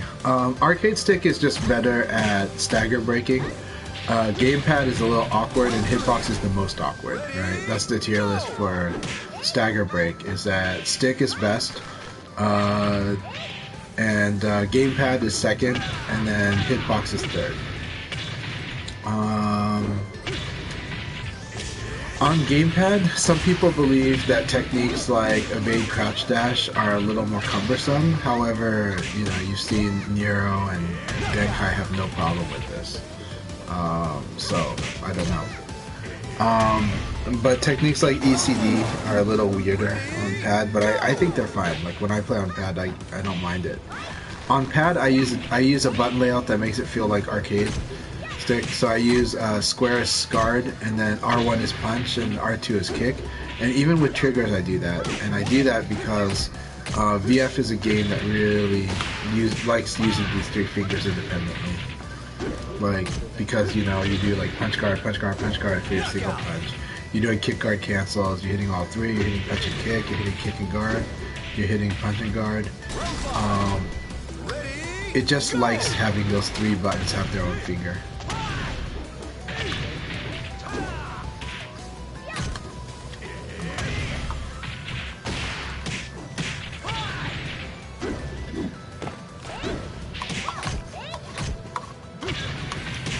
But I think VF is designed around the arcade stick, around levers, especially Japanese levers. And a lot of its timing and feel is in that. However, hitbox is very effective in this game. It just has a few weaknesses, but it's more than made up for with consistency. Consistency is what usually wins you anyways. So, yeah. But again, there's enough people that play gamepad at a high level that I cannot knock gamepad. I think gamepad is perfectly fine. I teach on gamepad a lot. But I do prefer the feel of arcade lever way more. And I do feel that some stuff I execute better with lever. But, you know, levers have a learning curve. All three have learning curves. That's a fact. Hitbox, you feel the learning curve the most because of how unintuitive it is. But it's the same learning curve as the other devices. It's like a month or two for a lot of people. Thank you very much. I really enjoy it. I'll show it on the stream real quick.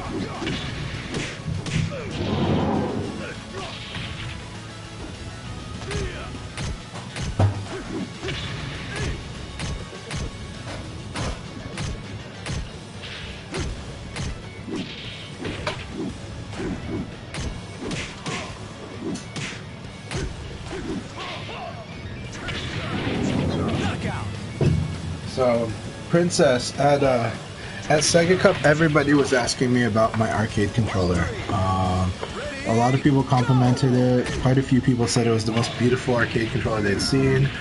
And almost everyone asked me how much is it and how to get it. It is very not cheap, but this is it. This is the, you can kind of see there. It's like a window here.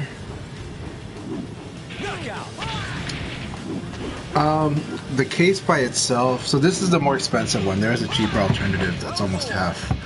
The case by itself, just the case, not even the buttons and levers and PCB and wiring, is $300. The shipping from Indonesia is about $100 to the US. And then, but the buttons I use are nice buttons, but they're not much more expensive. They're only slightly more expensive than Samo buttons. And I do have a Brook Universal Fight board in here with a PS5 chip. The lever I'm using is a golden lever, so yeah, not cheap at all. It's a pretty big controller and it feels great, and I do like the different shape. I like the curves. Part of its design is for anybody that's really bored of looking at boxes. This does not look like a box anymore, right?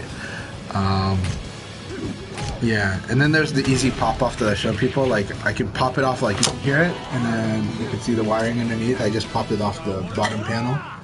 So yeah, and it's using ball bearing clasps, which are wonderful. They feel so good.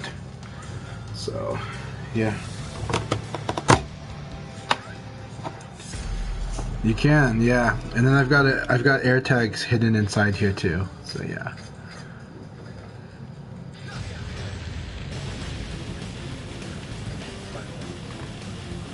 Here comes my suplex.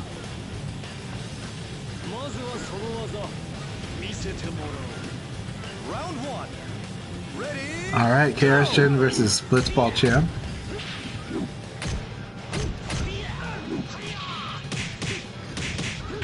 So on the Discords, a player I like, but they were wondering about, like, whether it's worth their time investing in Fuzzy Guard. Indirectly, it sounds like that's what their question was. In my view, it is really important to learn it. It doesn't mean that you're always going to do it. It's not like that. But you need to master all the different options in VF. You are behind there is, over time, an accumulation of techniques that you learn when you play this game. And Fuzzy Guard is just one of those where it opens up a lot more things. So you just need to be able to do it. Doesn't mean you always have to do it. But you need to at least have it as an option in your tools. Because it creates a more safer way of attacking, but also once you understand how Fuzzy Guard works, you're able to attack people that are doing it. You can still kind of do it, but for a lot of people that don't know how to do Fuzzy Guard, their version of attacking Fuzzy Guard is so cumbersome that it's like 2 all or nothing, So Fuzzy Guard, I believe, is worth putting time into, and it's central to a lot of the theory on how to play this game. Like, almost every decision that we're describing in this game has some relation to Fuzzy Guard, like why you do this versus this. So it's important for your not to scare everybody with theoretical and VF, but when we make choices in general, whether we do the math or not do the math, we are doing some types of calculations. A lot of decisions in life are value decisions, and just being able to do Fuzzy Guard, or at least understanding it, allows you to have a better way of grasping your decisions in this game, even with or without math. So it just makes it so you have a better idea of what's a good or a bad idea. Stuff. I really hope that Princess goes to Super Troya Cup. I'd really like to meet Princess there, but no pressure. Just only whatever you're comfortable with. But if you go to EVO Japan, I would love to meet up. It would be wonderful. But no pressure. Whatever anyone's comfortable with.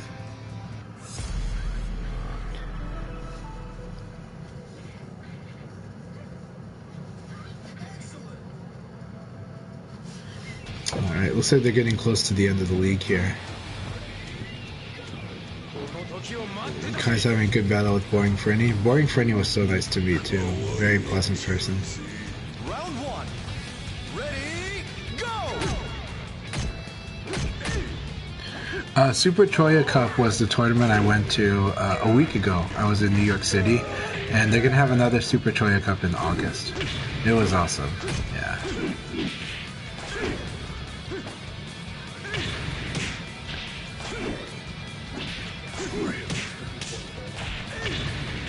Very good games. Akai was able to win against Boring Frenny. That was a good battle. Round two. Ready, go!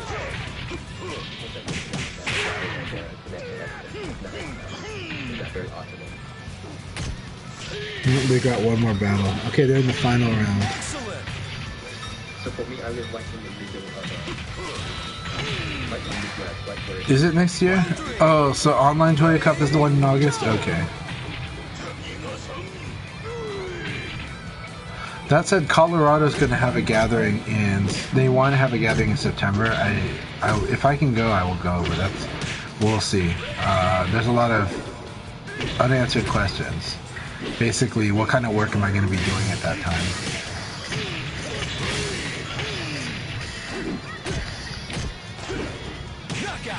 Yeah, so this year, the tournaments we know about in America, Combo Breaker is going to have VF. I wouldn't be surprised if CEO has it, but Daytona Beach can be scary for some people. Even though that event is awesome, and the person who runs CEO does a really good job, but not everybody's a fan of Daytona Beach. And then in May, there is in Everett, Washington, so about 5 hours north of me, there's going to be a tournament there, and I plan to go to it and set up a gathering. So we should be having a full weekend of awesome VF in Everett, Washington. We have some players coming from Vancouver, BC, Canada. So we're excited about that, and players from the Seattle area. After that, EVO, obviously VF is not a main event at EVO in Vegas, but we're expecting a side tournament, and so it should be a lot of fun, and that would be a good time to do it, even though a lot of people will be focused on Street Fighter 6, that tournament. And then we've got, September, we've got Colorado planning to do a gathering for VF, which if I can make it, I'll go, because last year I told them they should do a gathering, and that Colorado is the place to go. And Harpenier and I agree that Colorado is the hottest scene in VF right now, and so players should make an effort to support the Colorado scene and keep it hyped up. And they have an amazing venue at the Akihabara Arcade, which is an arcade that's designed to have some semblance of Japanese arcade. So, hey Jimmy, good to see you. Man, yeah, Jimmy Claymore. Always listen to Jimmy Claymore's advice. His VF is so good. He's got insane VF knowledge and playability. I wish that Nero would be able to meet Jimmy Claymore, and vice versa. I think they would be playing amazing VF together.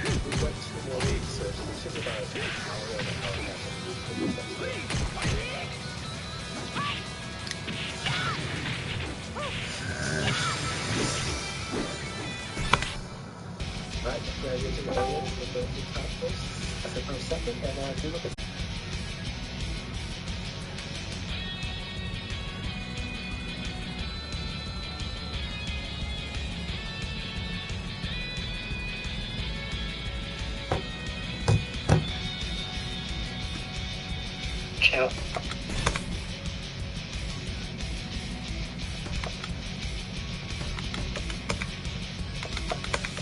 Alright. Success in that chance, can you hear me? Yes, I can hear you very fine. Yes. Okay. Rooms open against equal for you. Alright, I see greens and yellow. This is looking better. I'm so happy.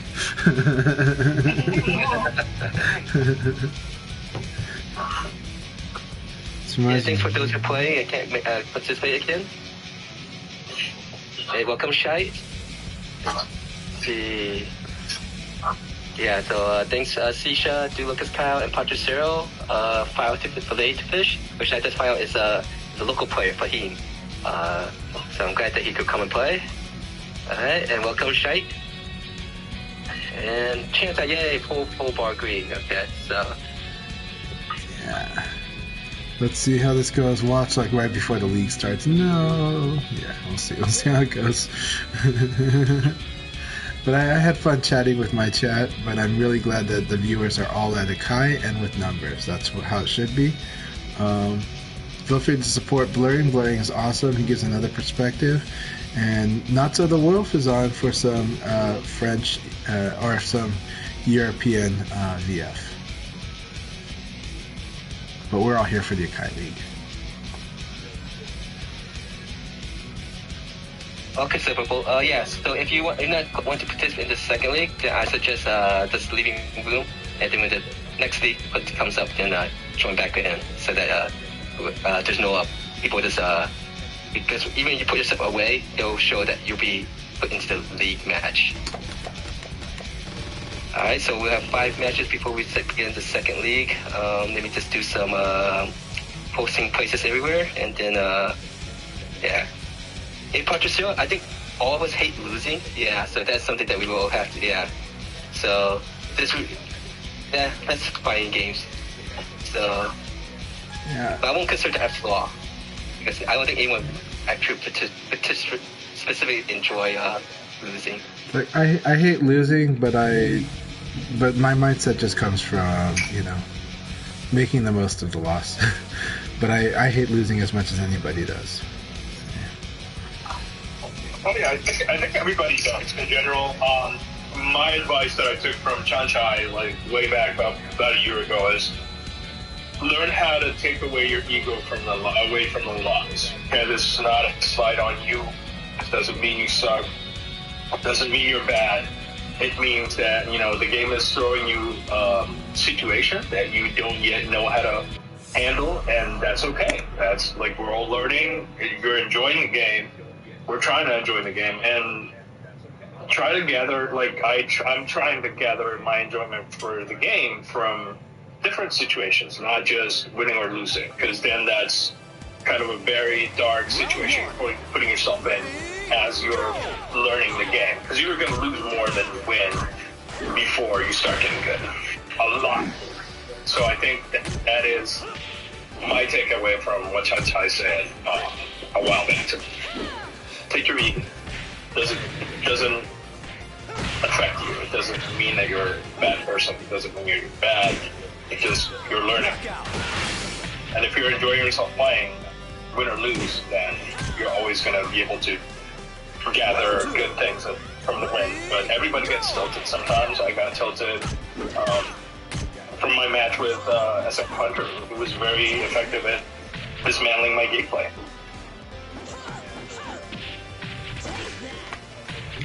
Absolutely, 100%, and that's my view on it.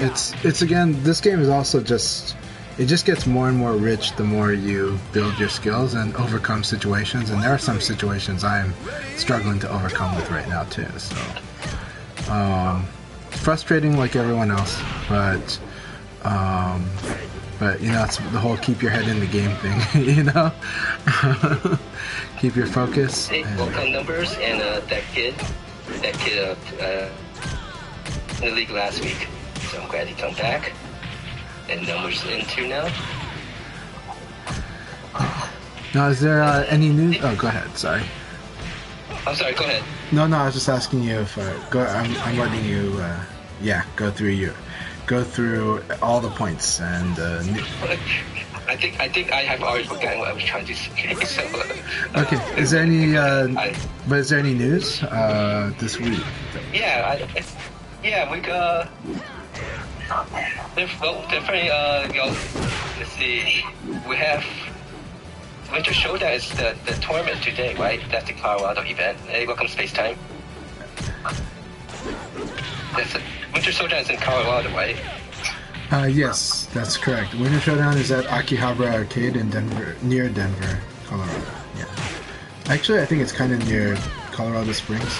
Yeah. I think I saw Bushido posting that they won't be able to stream it, but they'll capture the matches. Yeah. So that's happening right now. This Wednesday, we had the first Fusions Cup, which is a VFR tournament. VFR, if people don't know, is organizes Beat Tribe. That's like I think it's the most respected Virtual Fire organization that organizes tournaments. Yeah.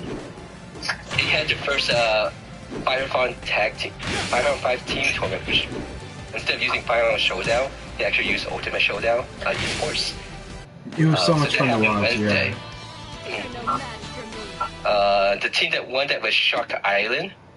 Wow. Is that with Shark which is Vanessa? funny. I'm sorry? Is that with Shark Vanessa? No. What is funny was Shark Island was playing against the team No Sarna, No Life. I think that was the team. Yeah. And No Sarna, No Life was the team that had Shark. Shark I Vanessa. see. Yeah. And Shark Vanessa was the last player on that team to fight against Shark Island, and he lost. So it was kind of much funny.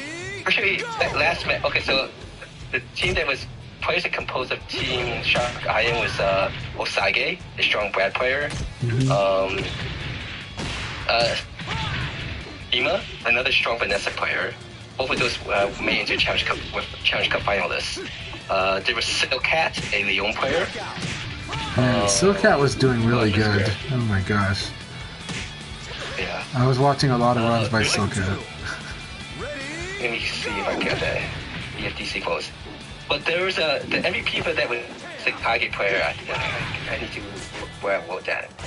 But it was funny because when he was playing against Shark, Shark accidentally pressed the pause button.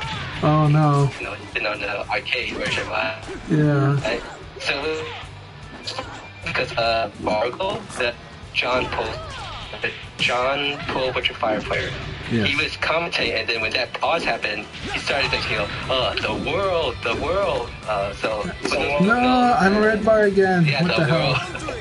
JoJo's Bizarre Adventure. He was basically the main villain in one of the JoJo Bizarre Adventure arc as Dio, whose ability is called the World. Which basically pause. Yeah, pauses. So it pauses. It basically stops time. And so when the Shark actually press the pause button, you guys say the world. You know, I was watching it. That's funny. Let me get the full team of that. Good battle, B Ninja and Setsuna. Oh man, I've got red bar with everyone now. What happened? It's unfortunate. We would just say the VF Netcode God spirits and normal weather is just unkind to you today. Yeah, it's looking like it today.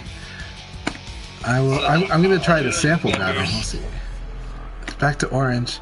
It's climbing. Hey, thanks for playing SF Punker. So the team Shark Island is made of Osage, Silcat, Samejima. VIP is a very strong Blaze player. And Masawo, that's the Kage player. He is I think he's the MVP of that team. And so this is the first time the Shark Island team has won a 5-on-5 team tournament. Let's see, 2 weeks ago it was the Super Choco Cup offline, and the first place was I'll just repeat since you guys are here now again. First place was Nero from Italy, and second was Killa Killa from Louisiana. I think originally from Louisiana, yeah. I don't know where they're Okay, so he's okay. They're in college somewhere. Yeah. Oh god, third place was Gentleman Thief. Yeah. Let's see what else. That's tournament-wise that I remember. It was an exciting tournament. It was exciting that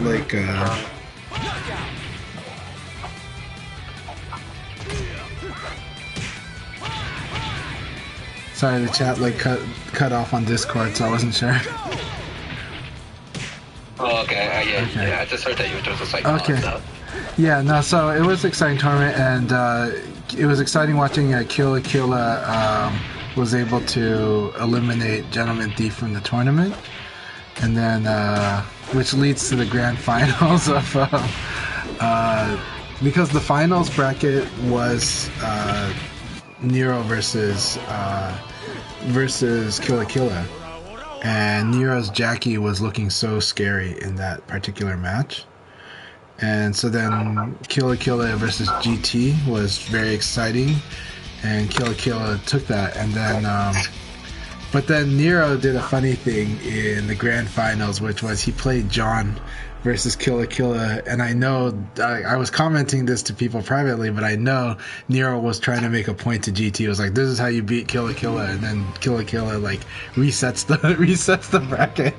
You know? So, did not work, yeah. I see.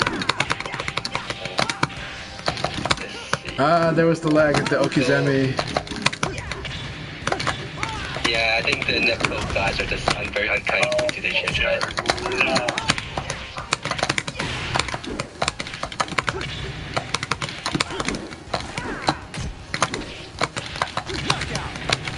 Yeah, we're making these hard guesses, which are fun. We're not confirming. We're just like, I think this is how it's gonna play out. We're gonna do this option. It's still fun, but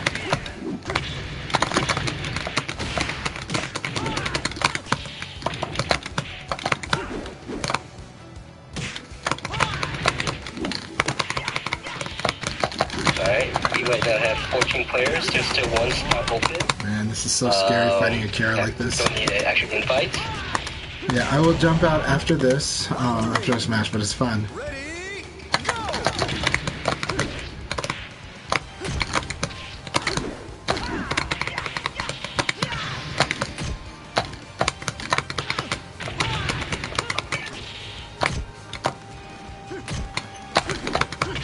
Okay. It's really hard. Oh my god, that came out a full move later.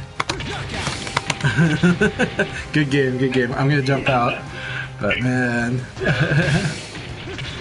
Yeah, sorry about the chance shot. It's okay. This is life of the VFer. It's all good. Fortunately for me, it's very rare for it to happen, so I'm grateful that it's rare. All right, let's see. I will leave the room after this match. To go. And let's see what else is there. Okay, so there's a lot of things happening in March and the end of March, which is first esports in Japan. We'll have the Pro Sports Championship, which will be the 8 JASU VF Pro license players, which will participate March 19th, I believe. Then end of March, beginning April, that will be the Evo Japan, which Chanchai and I think is the Setsuna is going to it, and at least 80 more players from USA going to it, so that'll be awesome to see. There's in May, the beginning of May, he's the one who's organizing the Fight Kingdom for VF Chanchai. FC Racer, yes. FC Racer is in charge of the VF tournament. Yeah. And I'm organizing a gathering around it because I got to confirm from my wife that I can go to it. And yeah, we're gonna have an awesome time there. We already have players that are planning to come from different states like California and Canada. I'm trying to convince Hernan to come up to that event because we can have fun times, and then but also some of the players from BC, and yeah, but we definitely have players from Washington and Oregon that are planning to go. It's going to be really fun. That event is also a retro type of fighting event too, so there's interest for people that play the older fighters to going to that event. And sadly, Griffey Bones cannot spare the budget because they're just tied into a lot of other events. But yeah. Okay. Hey, Chianchai, not to be mean or anything, do you think you could leave the room so that yes. one person can come in? There's someone who wants to enter the room now. No problem. I am out. Alright. Alright. That said, though, I am going to say good luck, gentlemen. This is going to be an awesome League 2. I'll be back to test the waters in League 3. So, you know.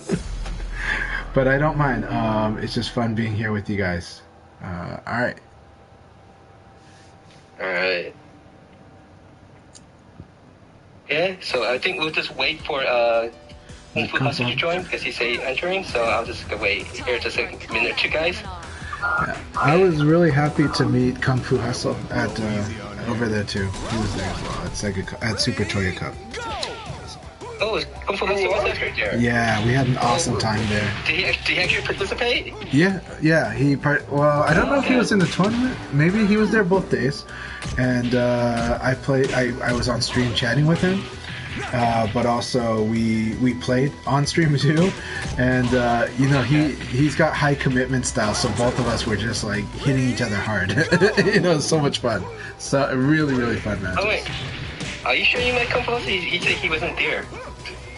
Really? I thought it was Kung Fu Hustle.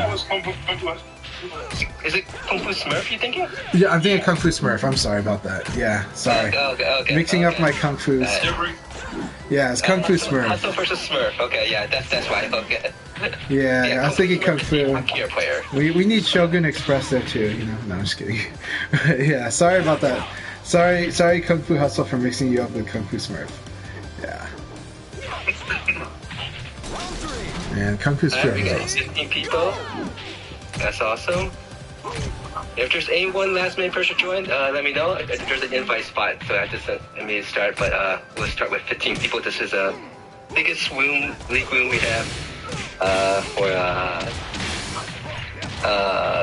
the year 2023. I think for playing boring.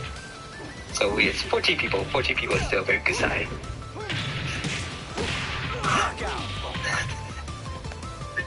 Yeah, I won't be able to start the league until this match, or since it was and then the league will begin.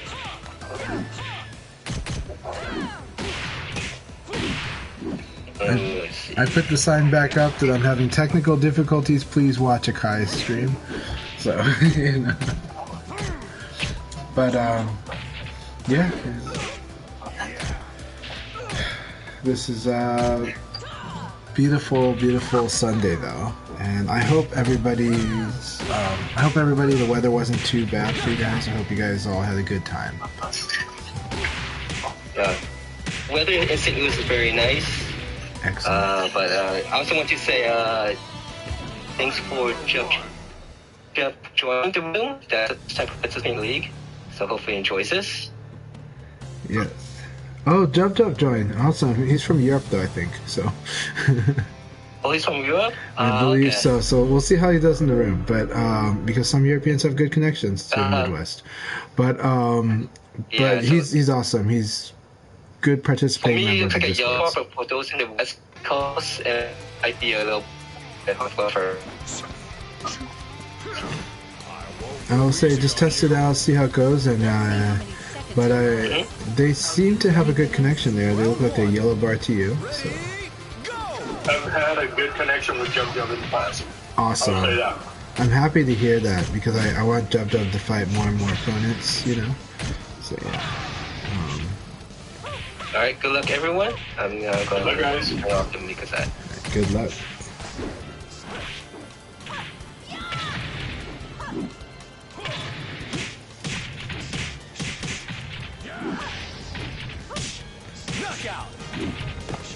All right. So, Hernan, I think it's awesome that you played Leon. So I hope to fight your Leon more. I don't know how the matches went. I didn't watch your matches during the league, so sorry about that. Right now on the VFTV, we see All Star J, also known as Froze Us Gaming, and then we got our Froze US Gaming, and then we got Black Alert. Both really good players. All Star J has gotten a lot better. They're way stronger than they were even a year ago. Black Alert's always really strong. So both these players are really cool people and good players. No, I was red barring. I don't know why, but my connection is really bad with everybody or with the server today. It's very rare that this happens, so I'm just grateful that it's rare that this happens. But for a while, my connection was looking good, and then right before I actually played my match, it was red and orange with everybody. So I don't know if it's it could just be internet in my area because of the. Right now, there's a lot of flooding from all the melted snow. That sometimes could be it. My daughter insists she's not using FaceTime or not using like video chat, but I typically get this pattern when she does. However, yesterday I actually had slow internet too, so I think there's something up with my internet service for this weekend. Yep, yeah, I did post pictures of the snow. So yeah, and I was out in shorts and a t-shirt in the snow too, at really freezing temperatures, but it felt so good. I love the dry climate here in Oregon, so or on the West Coast. So it did feel really good when I got back home, feeling like the dry cold air. New York's awesome, but East Coast does tend to have more humidity. So. My kids did make a snowman, yeah. Nowadays, in my old age, I'm like, I am actually legitimately afraid of getting frostbite. So, sounds funny, but I'll just say that I heal a lot slower than I used to. So I just didn't have my gloves this time, but I'll get a new set of gloves because I don't know where my old gloves went. But Oregon only snows about like 2 or 3 days a year in my area. Like it only really comes to near my home around 2 or 3 days a year. But this year in the Portland metro area, this was the second highest level of snow recorded history. So. It was like 10 inches, and I think 12 inches is the record. We don't usually have snow. Round 3. Ready, go!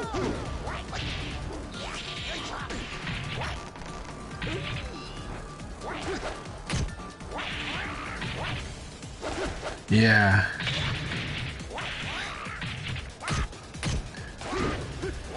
Yeah, so I've never been afraid of frostbite until this year. This year is the first time where I felt like, it's very possible this could happen. I think I could actually lose a finger or a toe if I'm not careful. So.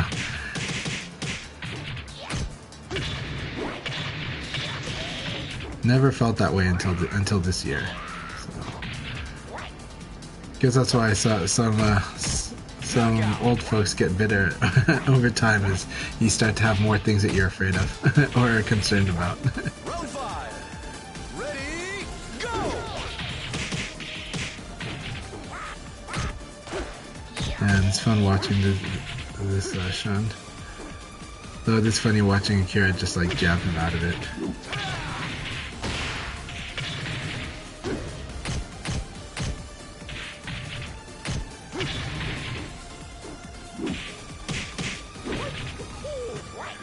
Turn up the volume on Akai.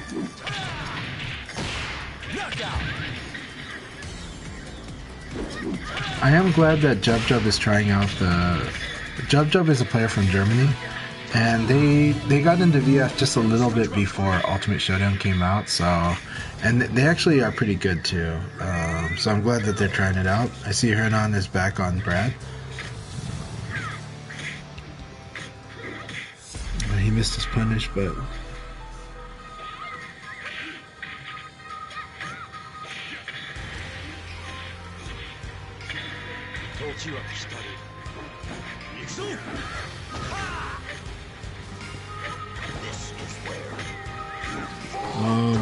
Okay, you can punch that. Nice evade.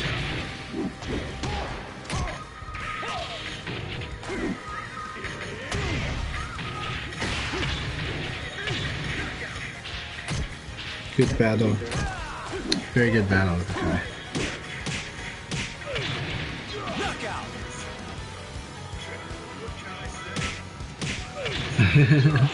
Also, well, in Japan you get quite a bit of snow too, right? So.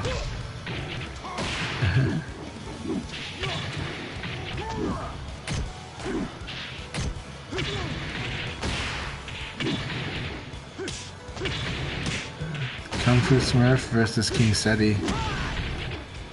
Nice.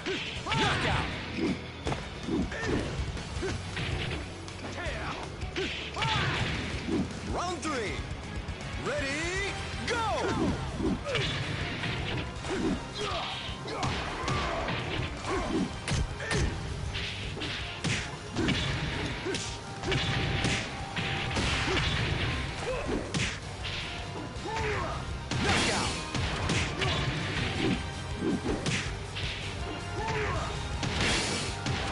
Round 4. Ready, go!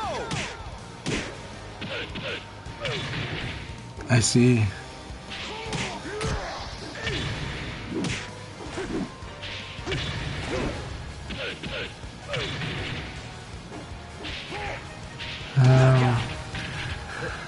So, one part my wife is excited is we are going to do a quick from Osaka in our Japan trip. We are planning to go there to eat steak in Kobe.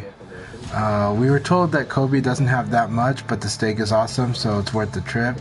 So we're gonna do the trip to go to Kobe, eat steak, and then go back to Osaka. So, should be awesome.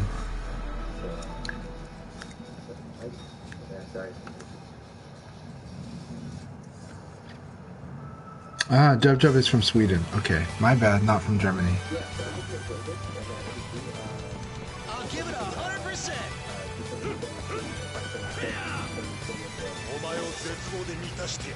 Round 1. Ready, go!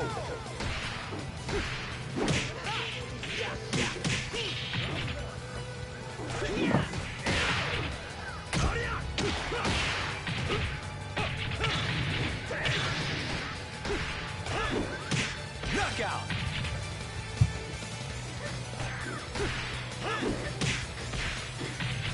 Round 2. Ready, go! Nice. When V-Ninja hits with that knee, it's really scary. They make some hard reads on those. Yeah. They turned around the match with Akai with, or turned around the round against Akai with that. Knockout!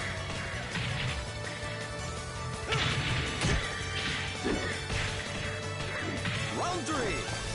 Ready, go!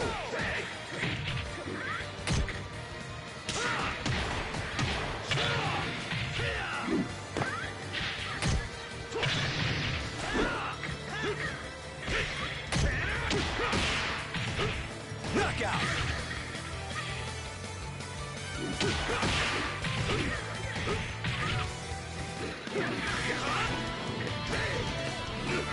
Yeah, right after, so the day after Evo, on April 3rd, we're going to go to Osaka right away. We're going to meet up with a friend of mine, Masa Red, who also played VF. Masa moved back to Japan, works out in Kyoto, lives in Osaka. So I'm going to go see Masa Red on the 3rd of April. And then we're going to be in Osaka a couple more days, and then before we have to go back to the States. Round 1. Ready, go! I will definitely let you know what I think of Osaka. I'm excited for that.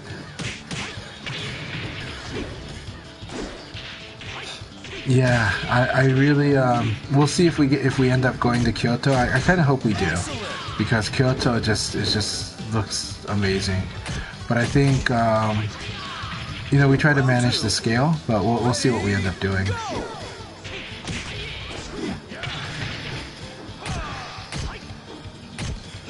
Yeah. I do wonder if Masa has a history with the Metroid games. I wonder if they were a part of the remaster that just came out on Switch this week.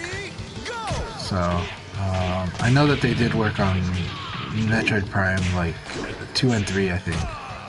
So yeah.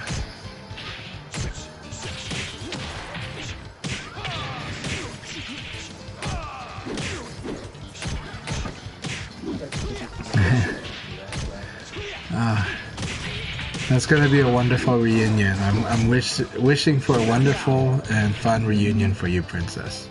Especially after these last few years, you know. So. Round 4. Ready, go!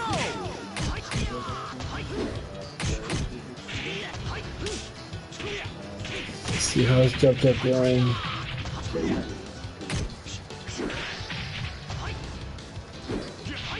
Jub Jub's doing good. I think Jub Jub is 1-1 right now. I'm excited to see how they do in this league.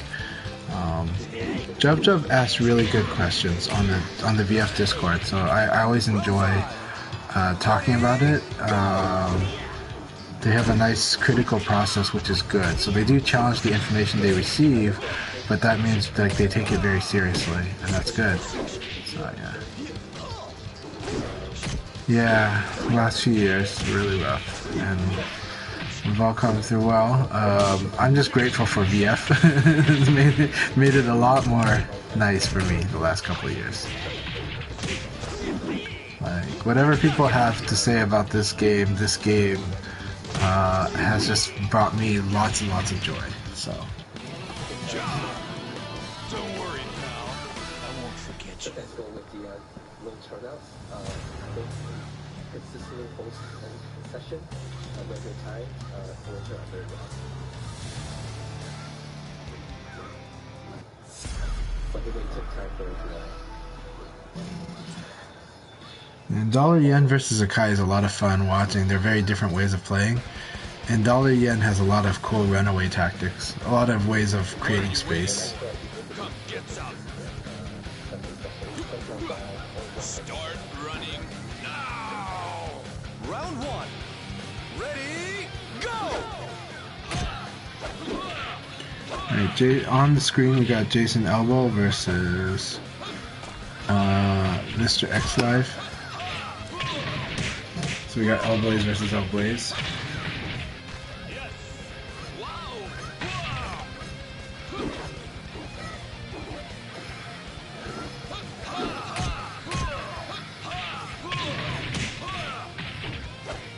Knockout!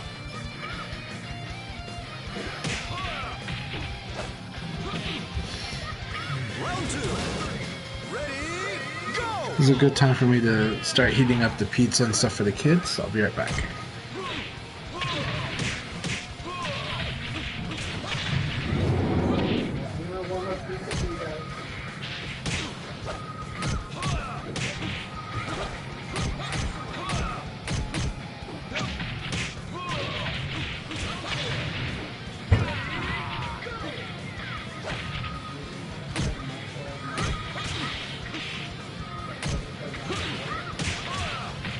Knockout!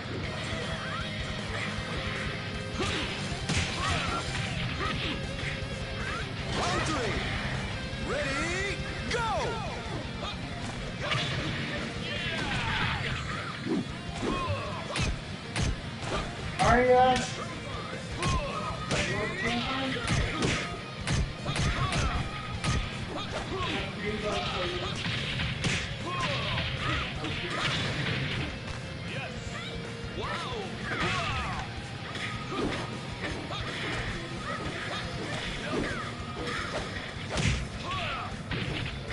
Knockout!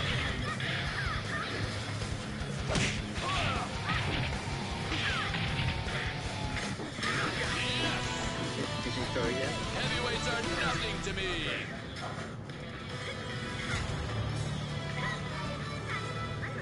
Yeah, it's a completely different experience when you're playing like wireless versus wired. So again, anyone who playing the game, you switch between wired and wireless, make sure you actually stay also to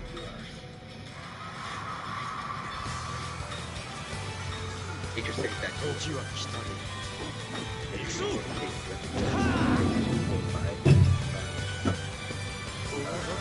Alright, so I gave the kids Japanese pastries actually. My daughter's eating cream bun.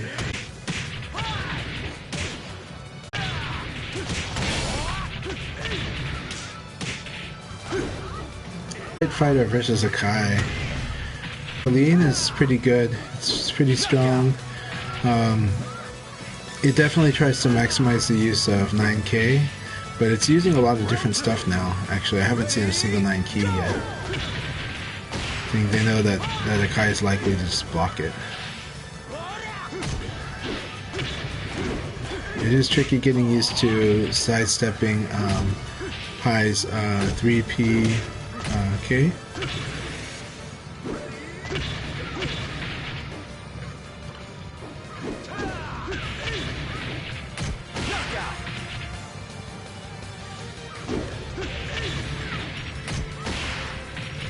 Round 3.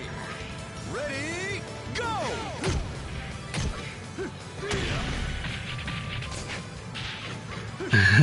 They're doing pretty good, yeah. One thing that I do like about this temporary retirement is the time I spent with the kids is a lot more. I've definitely had more quality time with my kids. You know, it makes me really, really happy. So that time with them is really precious. More than they probably realize at this point, but they're super grateful.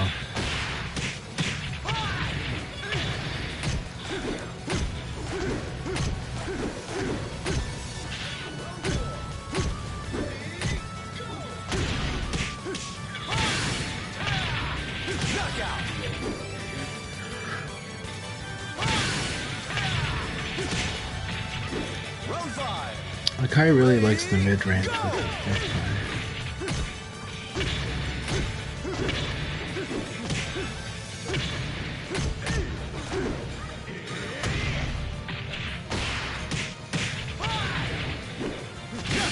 And Akai's use of 3P is getting better and better.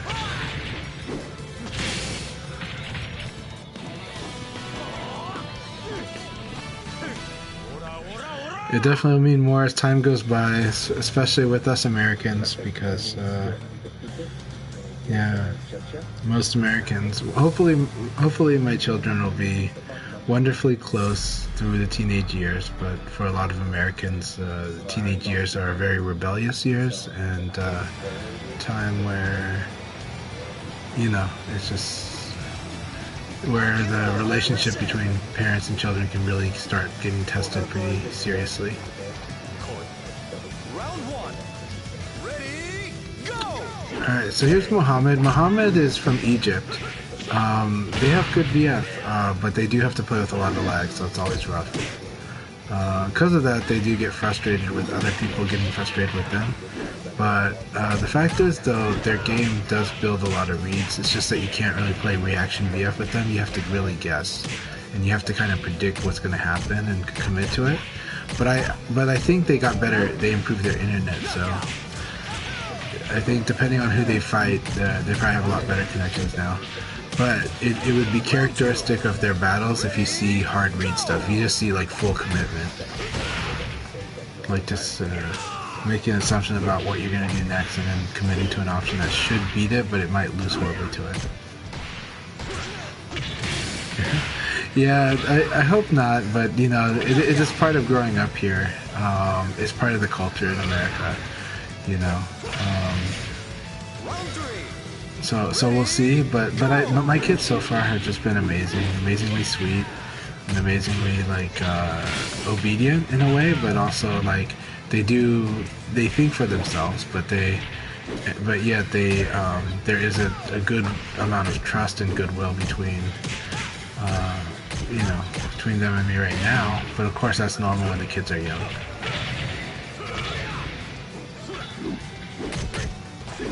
Yeah, guard is important for guard canceling to stop yourself and commit from doing strings that would get you in trouble, but also just as part of that active defense where you defend for a split second and then you're on to the next thing, you know. But I think you were already doing that when I fought you, so I don't see problems there yet, but we'll see after when we spar sometime.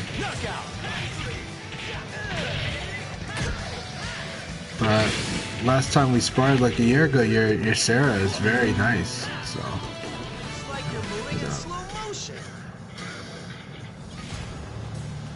but I know that my boxing can be very frustrating, so I like to do the boxing thing when I play this game. Tengu Man again versus Kung Fu Smurf, very fun. This should be a lot of fun to watch. Tengu Man's always very scary though. Kung Fu Smurf's quick commitment could be a liability against Tengu Man. Tengu Man does make good adjustments, so let's see how this battle goes. Round one. Ready, go! So he's okay. Kung Fu Smurf doesn't want to be doesn't want yin yang stance. However, that's Tengu Man went for flat out reversals and got punished for it. Round two. Ready, go! Ooh, almost got the shoulder off there. Nice interrupt of the string. Man, Tengu Man really using a lot of the cancels on the third hit. Canceling the third hit a lot against Kung Fu Smurf.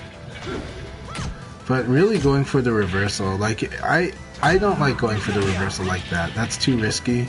What Akira can do, Akira can combo from a high with 4-6P, can combo from a mid with so many moves, and then also even 3P plus K if timed right can cause problems. So Tengu Man should be careful, however the chance of Akira going for the low is really low, so usually that makes the guessing on the reversal a lot easier.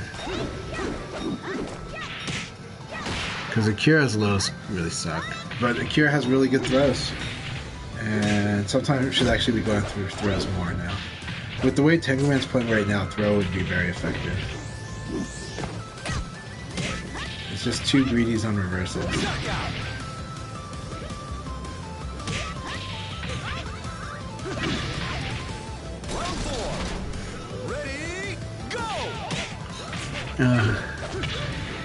It's okay, you're always challenging yourself. That's okay, that's fine. And if I understand correctly, I don't know your profession, but if you were in the arts, you know, being self-critical is important for the arts, and even in design. But I don't know if that's your work at all. I'm just saying, as a general statement. But self-critical is good in VF too. But you gotta also sometimes consider your wins too. But it's good. Keep challenging yourself, that's what we like. Man, that last round though was very scary. Like, that's a very effective game plan against Akira.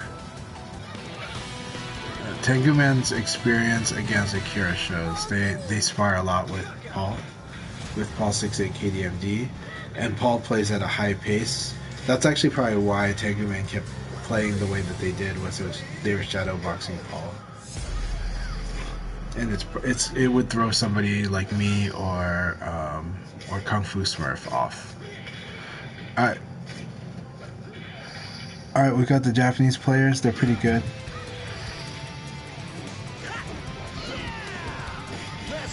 That's awesome. Okay, you're more science. You're more science with the art of listening to the animal, right? That's amazing. Oh, bless you. Bless you for the veterinarian assistant. That's awesome. What I can also say then is that I'm kind of jealous of anybody that's got a good set of hard skills. Hard skills are much quicker appreciated, easier to express, to measure, and to state your value. A lot of my skills are soft skills, and that means that anybody who's going to take my pitch seriously about why they should hire me, they're kind of gambling, because people with soft skills, sometimes there's nothing there. Hard skills much easier to measure, you know? I believe there's a there with me, but again, for them, they're making a gamble if they're going to hire me based on soft skills, you know? I do have hard skills in restaurant service work. My situational awareness is very high, and once I get used to a system, the system used in that environment, I'm very, very effective, and I'm a little different, but the net result is usually that my customer service is off the charts, and customers are very happy with my work. But I'm not the fastest. I'm not good at the hard skills. I'm competent. But I make up for it with the situational awareness guiding me about like the order of things once I get used to a system. But that's a harder sell. Again, soft skills are a lot harder to sell. And then even though I talk a lot now, and that's an extrovert side, I am by nature an introvert, and part of that introvert side is the part of me that wants the work to speak for itself, so I don't like to upsell myself too much. It's a lot easier to upsell other people. It's a lot easier to demand a raise for someone else, but for myself, it's really hard. I really just, and it's hard for me to go, like my mom's an extrovert, my mom would be like, hello, look at me, I'm really good. I want to just let the work speak for itself and would rather hear the complaint, the praise come naturally. And that's a weakness, because you gotta sell yourself, so yeah.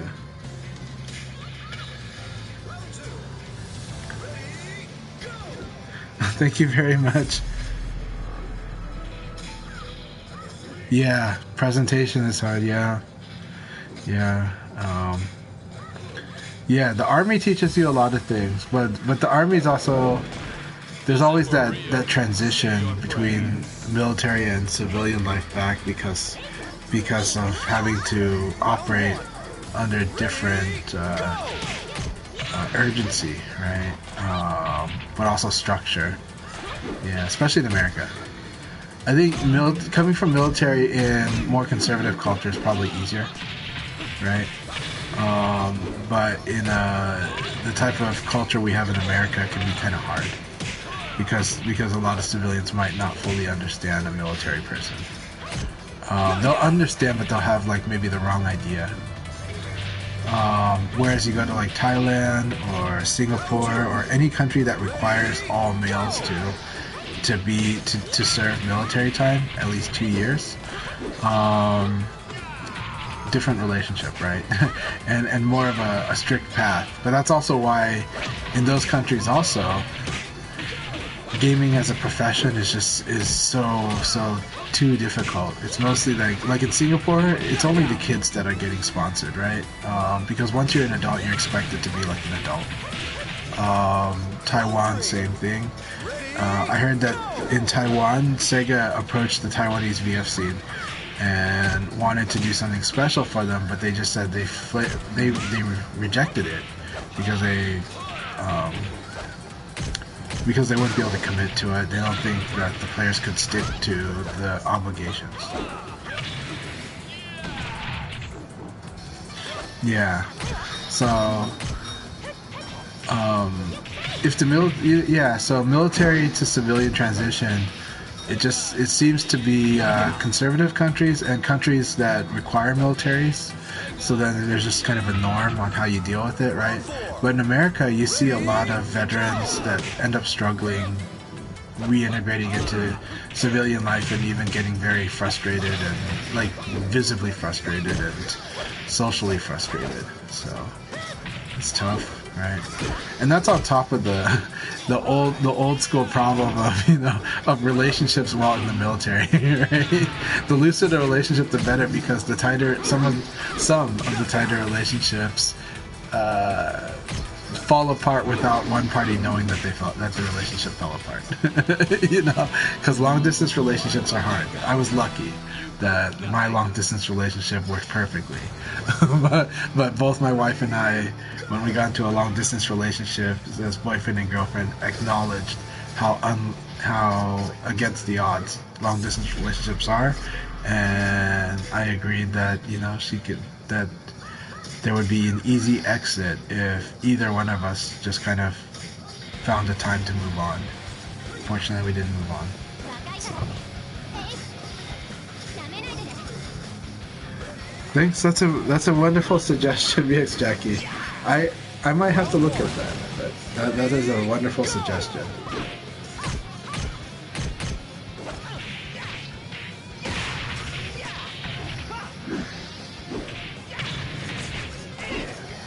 mental health definitely needs more staff. So, but it also needs trained professionals, right? So we'll see. Like, but that would be an interesting area to look at. Yeah, soft skills are like the empathy type of skills. Yeah, empathy is a soft skill, right? Applying empathy is a very soft skill. Soft skills are like the communication, right? It's less of the physical work. Stuff that are measured just a little differently.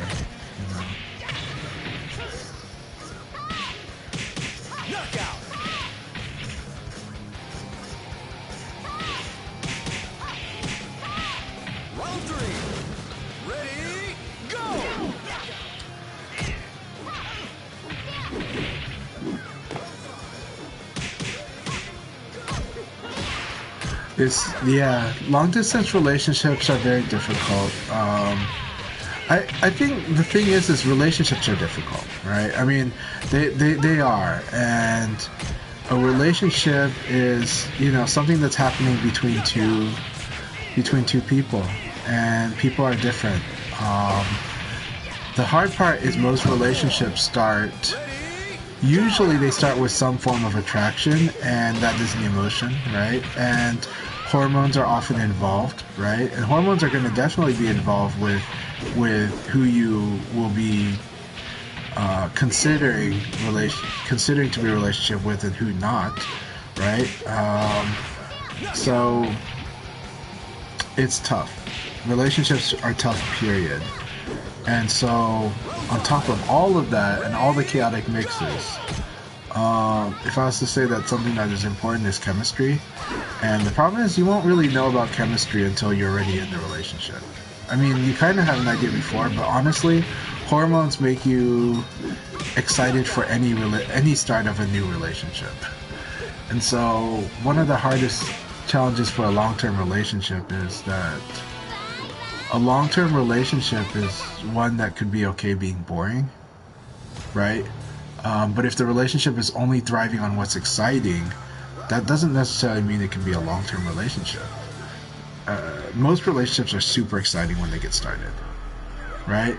And a lot of people are like, well, but if you have actual real chemistry, not just that immediate spark, that immediate energy, but actual chemistry, like I can grow old with this person, or I don't mind being bored in life with this person. You don't have that, then you might have challenges, because at some point you obviously have to keep the excitement. You can't just let a relationship always just sit, but a relationship is serious stuff. But there's nothing, in my view, there's nothing wrong with short-term relationships either. If it's just dating and you're like, well, it was nice while it lasted, but maybe it wasn't so long-term, that's okay. There's nothing wrong with those in my view. I am a romantic at heart, so I do, when I was young, I would always want like a long-term relationship, but sometimes it's okay to just have a connection that's not as long lasting, when you just say, you know what, we intersected at the right times, but we've also grown at different, like we come out at different places in our lives, and maybe this is just not working as a relationship, but we had a good time. That's okay. I honestly think it's a healthier outlook on life if you can accept those two. Even though, yeah, my wife believes, like I'm the one, and I, love my wife like crazy, and that's never stopped. I was lucky, right? But also, getting into a relationship with my wife, it made a lot of the previous relationships make more sense. And also accept that, it was better that those relationships didn't last. So, yeah.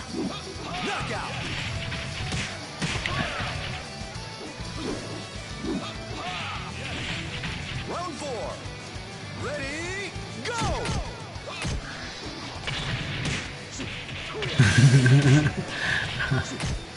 It's hard to do, man. it's hard to. It looks like in military life, it looks like relationships. It can be hard to have a relationship. However, it also looks like there's plenty of opportunities too. When you're in the military, you have a strong purpose in that time, and so you have a direction. You're also taking care of yourself physically, and you're also taking care of yourself in a disciplined way. So you're leading a disciplined life while you're in the military, and you're working out, and you're generally eating healthy. So you're kind of like the best persona of yourself, actually. And so I think because of that, you're more attractive during that time in the military. But it is hard. When you're a civilian, who knows if that's still the same? And at the same time, who knows if if it's just physical attraction, then maybe it's one of those short-term relationships, and that's okay. But you're also going to be maybe coming out a different person by the time you finish military. So I think one of those challenges in life is where two people are at before and during and after the relationship. Ready, go!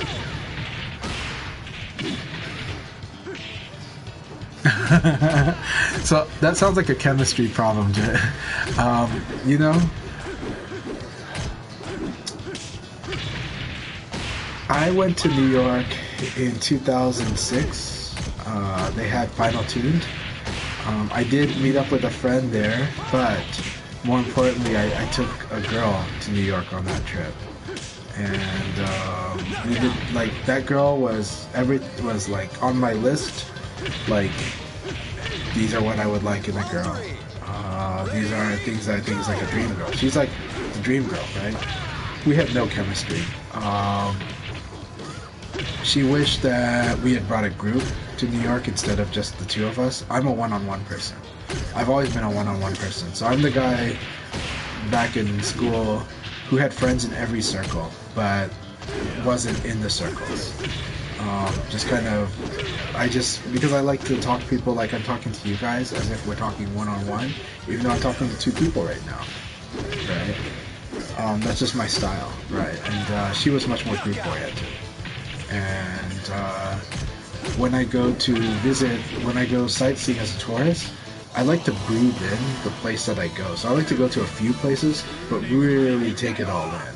Sit there, spend time there, really try to learn everything that I'm curious about there. But her style was different, and it's not less valid. Her style was, she wants to go to all the places, take a photo, and go to the next place. So it's just, we go point A, take a photo, good. Now we go to point B, take a photo. And by the end of the day, we've actually gone to 26 places, right? So it's not my style at all, but I accommodate it. But it is so tiring, and it is like, and I feel like I didn't get to know any of those places that we went to. Yeah. So we just had different styles. Now, so we broke up, or that relationship just didn't really start that way, pretty much at all. So but we're wonderful friends. We make amazing friends. She gets along with my wife, and my kids like her, and and we still have good time chatting. Just wasn't good for a relationship. Then I meet my wife a year later, and it makes all the sense in the world. You know.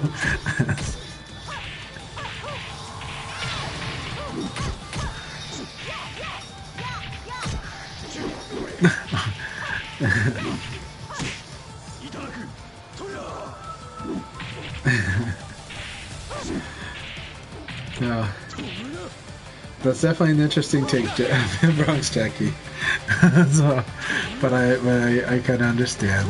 We do categorize. It helps us sort, you know. But I'm sure that, yeah, like Princess has said, I'm sure, and Osaka, different aspects change things, right? No.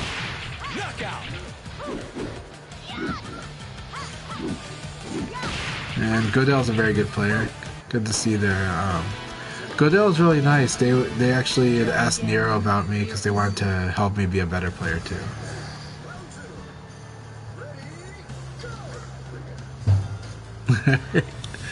Well, for me, Osaka, I'm excited to have Okonomiyaki in Osaka. We changed our plans. We were going to take the kids to Universal Studios in Osaka, but we changed it because, well, Super Nintendo World is now in America. And we're like, yeah, you know what? Less expensive. I mean, it would save us money and we could really enjoy the cultural aspects of Osaka. And I can go shopping there because I'm not going to be able to shop in Tokyo. I'm going to be at Evo, Japan. And I don't think I'll have any time to shop.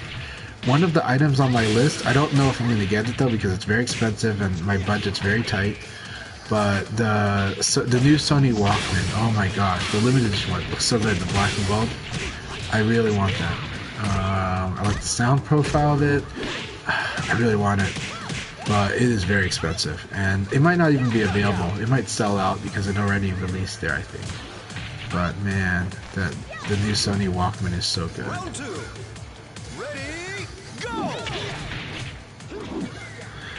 I won't be able to do Akihabara because I'll be so busy at EVO Japan, and the day after EVO Japan we're going to Osaka.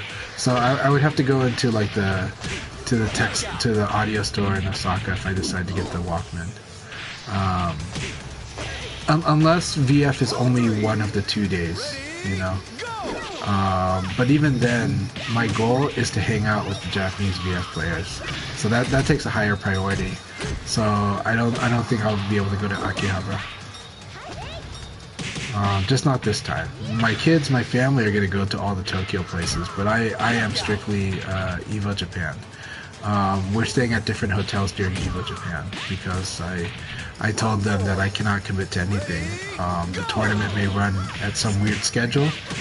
I will have very little opportunity with some of the Japanese players, and I would like to have as much opportunity as possible. So I made it very clear to my wife that when it comes to things like a VF Gathering or EVO Japan, I am not gonna, like, if we want to make family trip a part of this, I am going to be completely absent during that time. And we're okay. She's okay there. She understands. Yeah. But Osaka's going to be our real family vacation and stuff, right? So, I mean, the thing is, for me, EVO Japan is not just a tournament. It's hanging out with the arcade lever community. It's hanging out with the Japanese VF players. It's hanging out with American VF players with the Japanese VF players. So that's the priority. That's my dream trip, is having a lot of fun with Japanese VF players and with the international VF players. And also the arcade parts people as well. So don't be surprised if you see me geeking out at the Atasa booth at EVO Japan, just chatting it up with Wasus from Golden Lever and from Tenno Media and from GKK, the guys that make the Senjo Ball Top, Polaris. I'm going to be chatting with them. I'm going to be hanging out with people that are passionate about these hobbies. And so that's my priority during EVO Japan. So EVO Japan is a dream trip, not just for a tournament. Look, tournament, I'm probably going to go 0-2 in the tournament, right? That would be a waste of money, but that's not the point. The point is to have fun in the tournament, but also have fun watching the top 8 and having fun hanging out, especially with players I never get to play, and play lots of VF if I can in casuals, right? Super Choya Cup was amazing. The tournament was amazing, but for me, it was all that other time too. Like playing in the hotel room, playing at Brooklyn Arcade, Cruz giving me a tour of Brooklyn Arcade, having lunch with Numbers and Setsuna. You know, that's what it's about for me. And then improving my VF. So I got sessions with Tricky and Gentleman Thief, with all the players, and they gave me advice, and I gave a good fight, you know, in our casual session. Yeah. Japan, actually, both Osaka and Tokyo have a lot of arcade parts places that are pretty cool. Like, not a lot, but you know Japan. The thing about Japan is it's the hobbyist dream. Japan is like the dreamland for hobbyists. not because your hobby is the most popular thing there, it's not, but because somebody in Japan will be as insanely passionate about the same thing you are. And there will be a store for it or something for it. There will be a group for it. And Japan just has like the best hobbyists in the world. Right? It's the best hobbyist environment in the world, even if it's niche. Alright, I'm gonna join the chat now, so. To be strong is beautiful.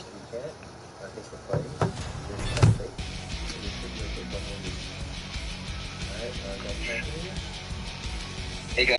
Yes, I can hear you quite well. Okay. Congratulations, Assassinate, on getting third. Congratulations. What was the results? One more. Numbers got first. Second was Ernan, and third was Setsuna. That was awesome. It was pretty close where Setsuna and Ernan and Numbers was going back and forth from first place. But yeah, it was a tough loss against Numbers for me because it came up to basically a timeout. Yeah, you had him for the longest time. I was like, yes, I'm gonna put him back, in the running with us. Yeah, but yeah, no, it didn't happen. Yeah. Yeah, I actually had Nick turned off for a long time too. I was actually yeah. Very sad. Numbers has been getting really good lately. He definitely took me at Super Choiga, so yeah, not losing that shot in any shape or form. How was the connection with Jub? I was hoping. I had good connection with him for the most part. Yes. That was wonderful to hear. I'm really glad to hear that. So, and he's from Sweden, so awesome. Yes, he is from Sweden. I actually have not bad connection with a lot of Europe players. It's just trying to do this for North America, and since you West Coast, I think we're having harder trouble. I was like, you get the EU players, I'll get the Japanese players, so we're all good. But yeah, like I say, if the league is just something fun, I hope other people will just copy what I do, always copy what they think is good for their region. EU definitely needs a league, and Brazil had a league, and I hope they still have a league, because, yeah. Well, Europe also has the Tay Fighters. Yeah, they do it on Thursdays. Do they still do it? I think they still do it. Those guys are awesome, yeah. Havoc is one of the leaders, right? Or at least one of the streamers. But yeah, Havoc is awesome, man. And he organizes the information for the players there too. So he's another guy who wants to help everyone get better. So, who is that kid? I'm sorry? I see a player called that kid. So that kid too. Yeah, he last week. Awesome. So second time back, he played in the single A and Open League. I think he's from the West Coast, so glad that he enjoys it enough to try again second time. That kid KD, yeah. Oh no, my connection went red bar. I see it now. It's now red bar. Yeah, it's not your week. This is not my day. It's not my week. Yeah. I had honestly yesterday I was gonna play VF, and then I saw that even my TV was streaming at low quality. So I'm like, okay, if my TV is streaming at low quality, this does not bode well for VF. So lessons for me today is make sure my the charges to backpack. Discord, it sounds like Discord is working back to normal now. At least there's not much of positive stutters. Yeah, the stutters are hilarious though on Discord. It's like, oh man, this gets pretty rough. It's like, I kept comparing it to Wayne's World. Oh, go ahead. No, go ahead. We're good. Round one. Ready? Alright. Yeah, it was clicking a lot on OBS, your guys' voice, so I had just lowered this bit. Go up to the bar on the audio. So that might have also caused some of the clipping earlier too. Okay.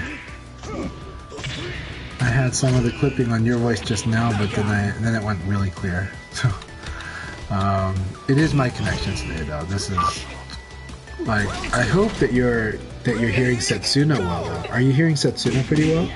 Like all the time?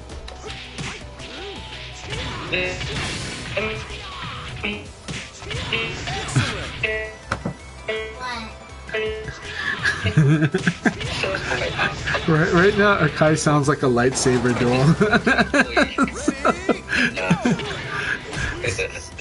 Sorry, Akai, my son was listening and was like, what is that? And I'm like, yeah, it sounds like, Akai sounds like a lightsaber duel on my Discord. Lightsaber duel? Yeah, it's like, ding, ding, ding, ding, ding, you know? That would be an awesome voice to have, though. Like a lightsaber. Yeah. It's like, I don't speak lightsaber, you know?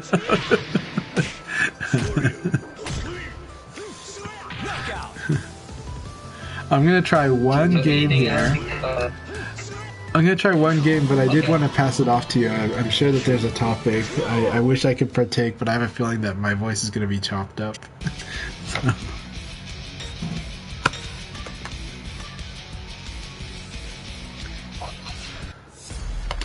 Alright, Wells fam. You're gonna be the weekly exposing Chanchai cannot fight Lei Fei.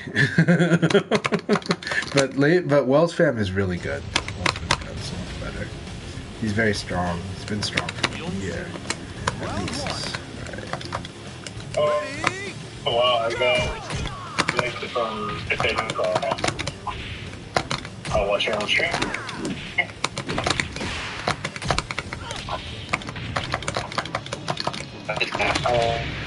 On oh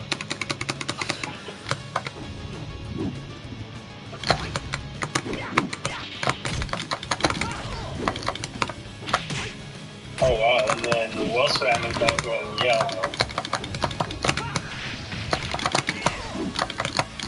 Yeah, I think it's probably all this bad weather that's got the west coast. Yeah, I think that's been so we won't blame it on the Yeah, don't worry, I will go on break after this. I'm gonna make sure I lose so that Wells can play. I'm just gonna do one more serious round.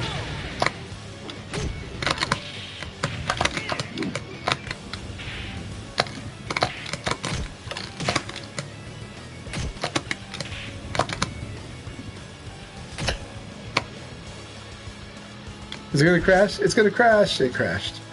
Okay,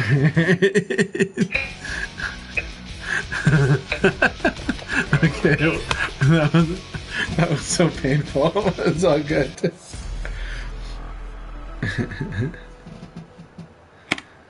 All right. That said, I am gonna jump out of this because but Akai, thank you for everything you do. I'm glad to see everybody else has got a green connection. This is like a wonderful morning of VF, even for me. So, thank you all very much. You guys have a good one. Sorry that it didn't work out for you, though. It's okay. We take the hit this 1 week. Later. Hopefully next week, Mother Nature and your netcode guards will be good. Yep, hopefully. We'll see. All right, enjoy, gentlemen. Everybody, thank you so much. All right. Thank you.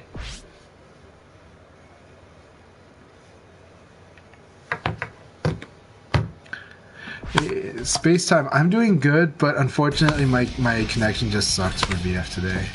It's me. Everybody else has a good connection, but for me it's just not working, and I can't even chat on Discord, so it's my internet, period.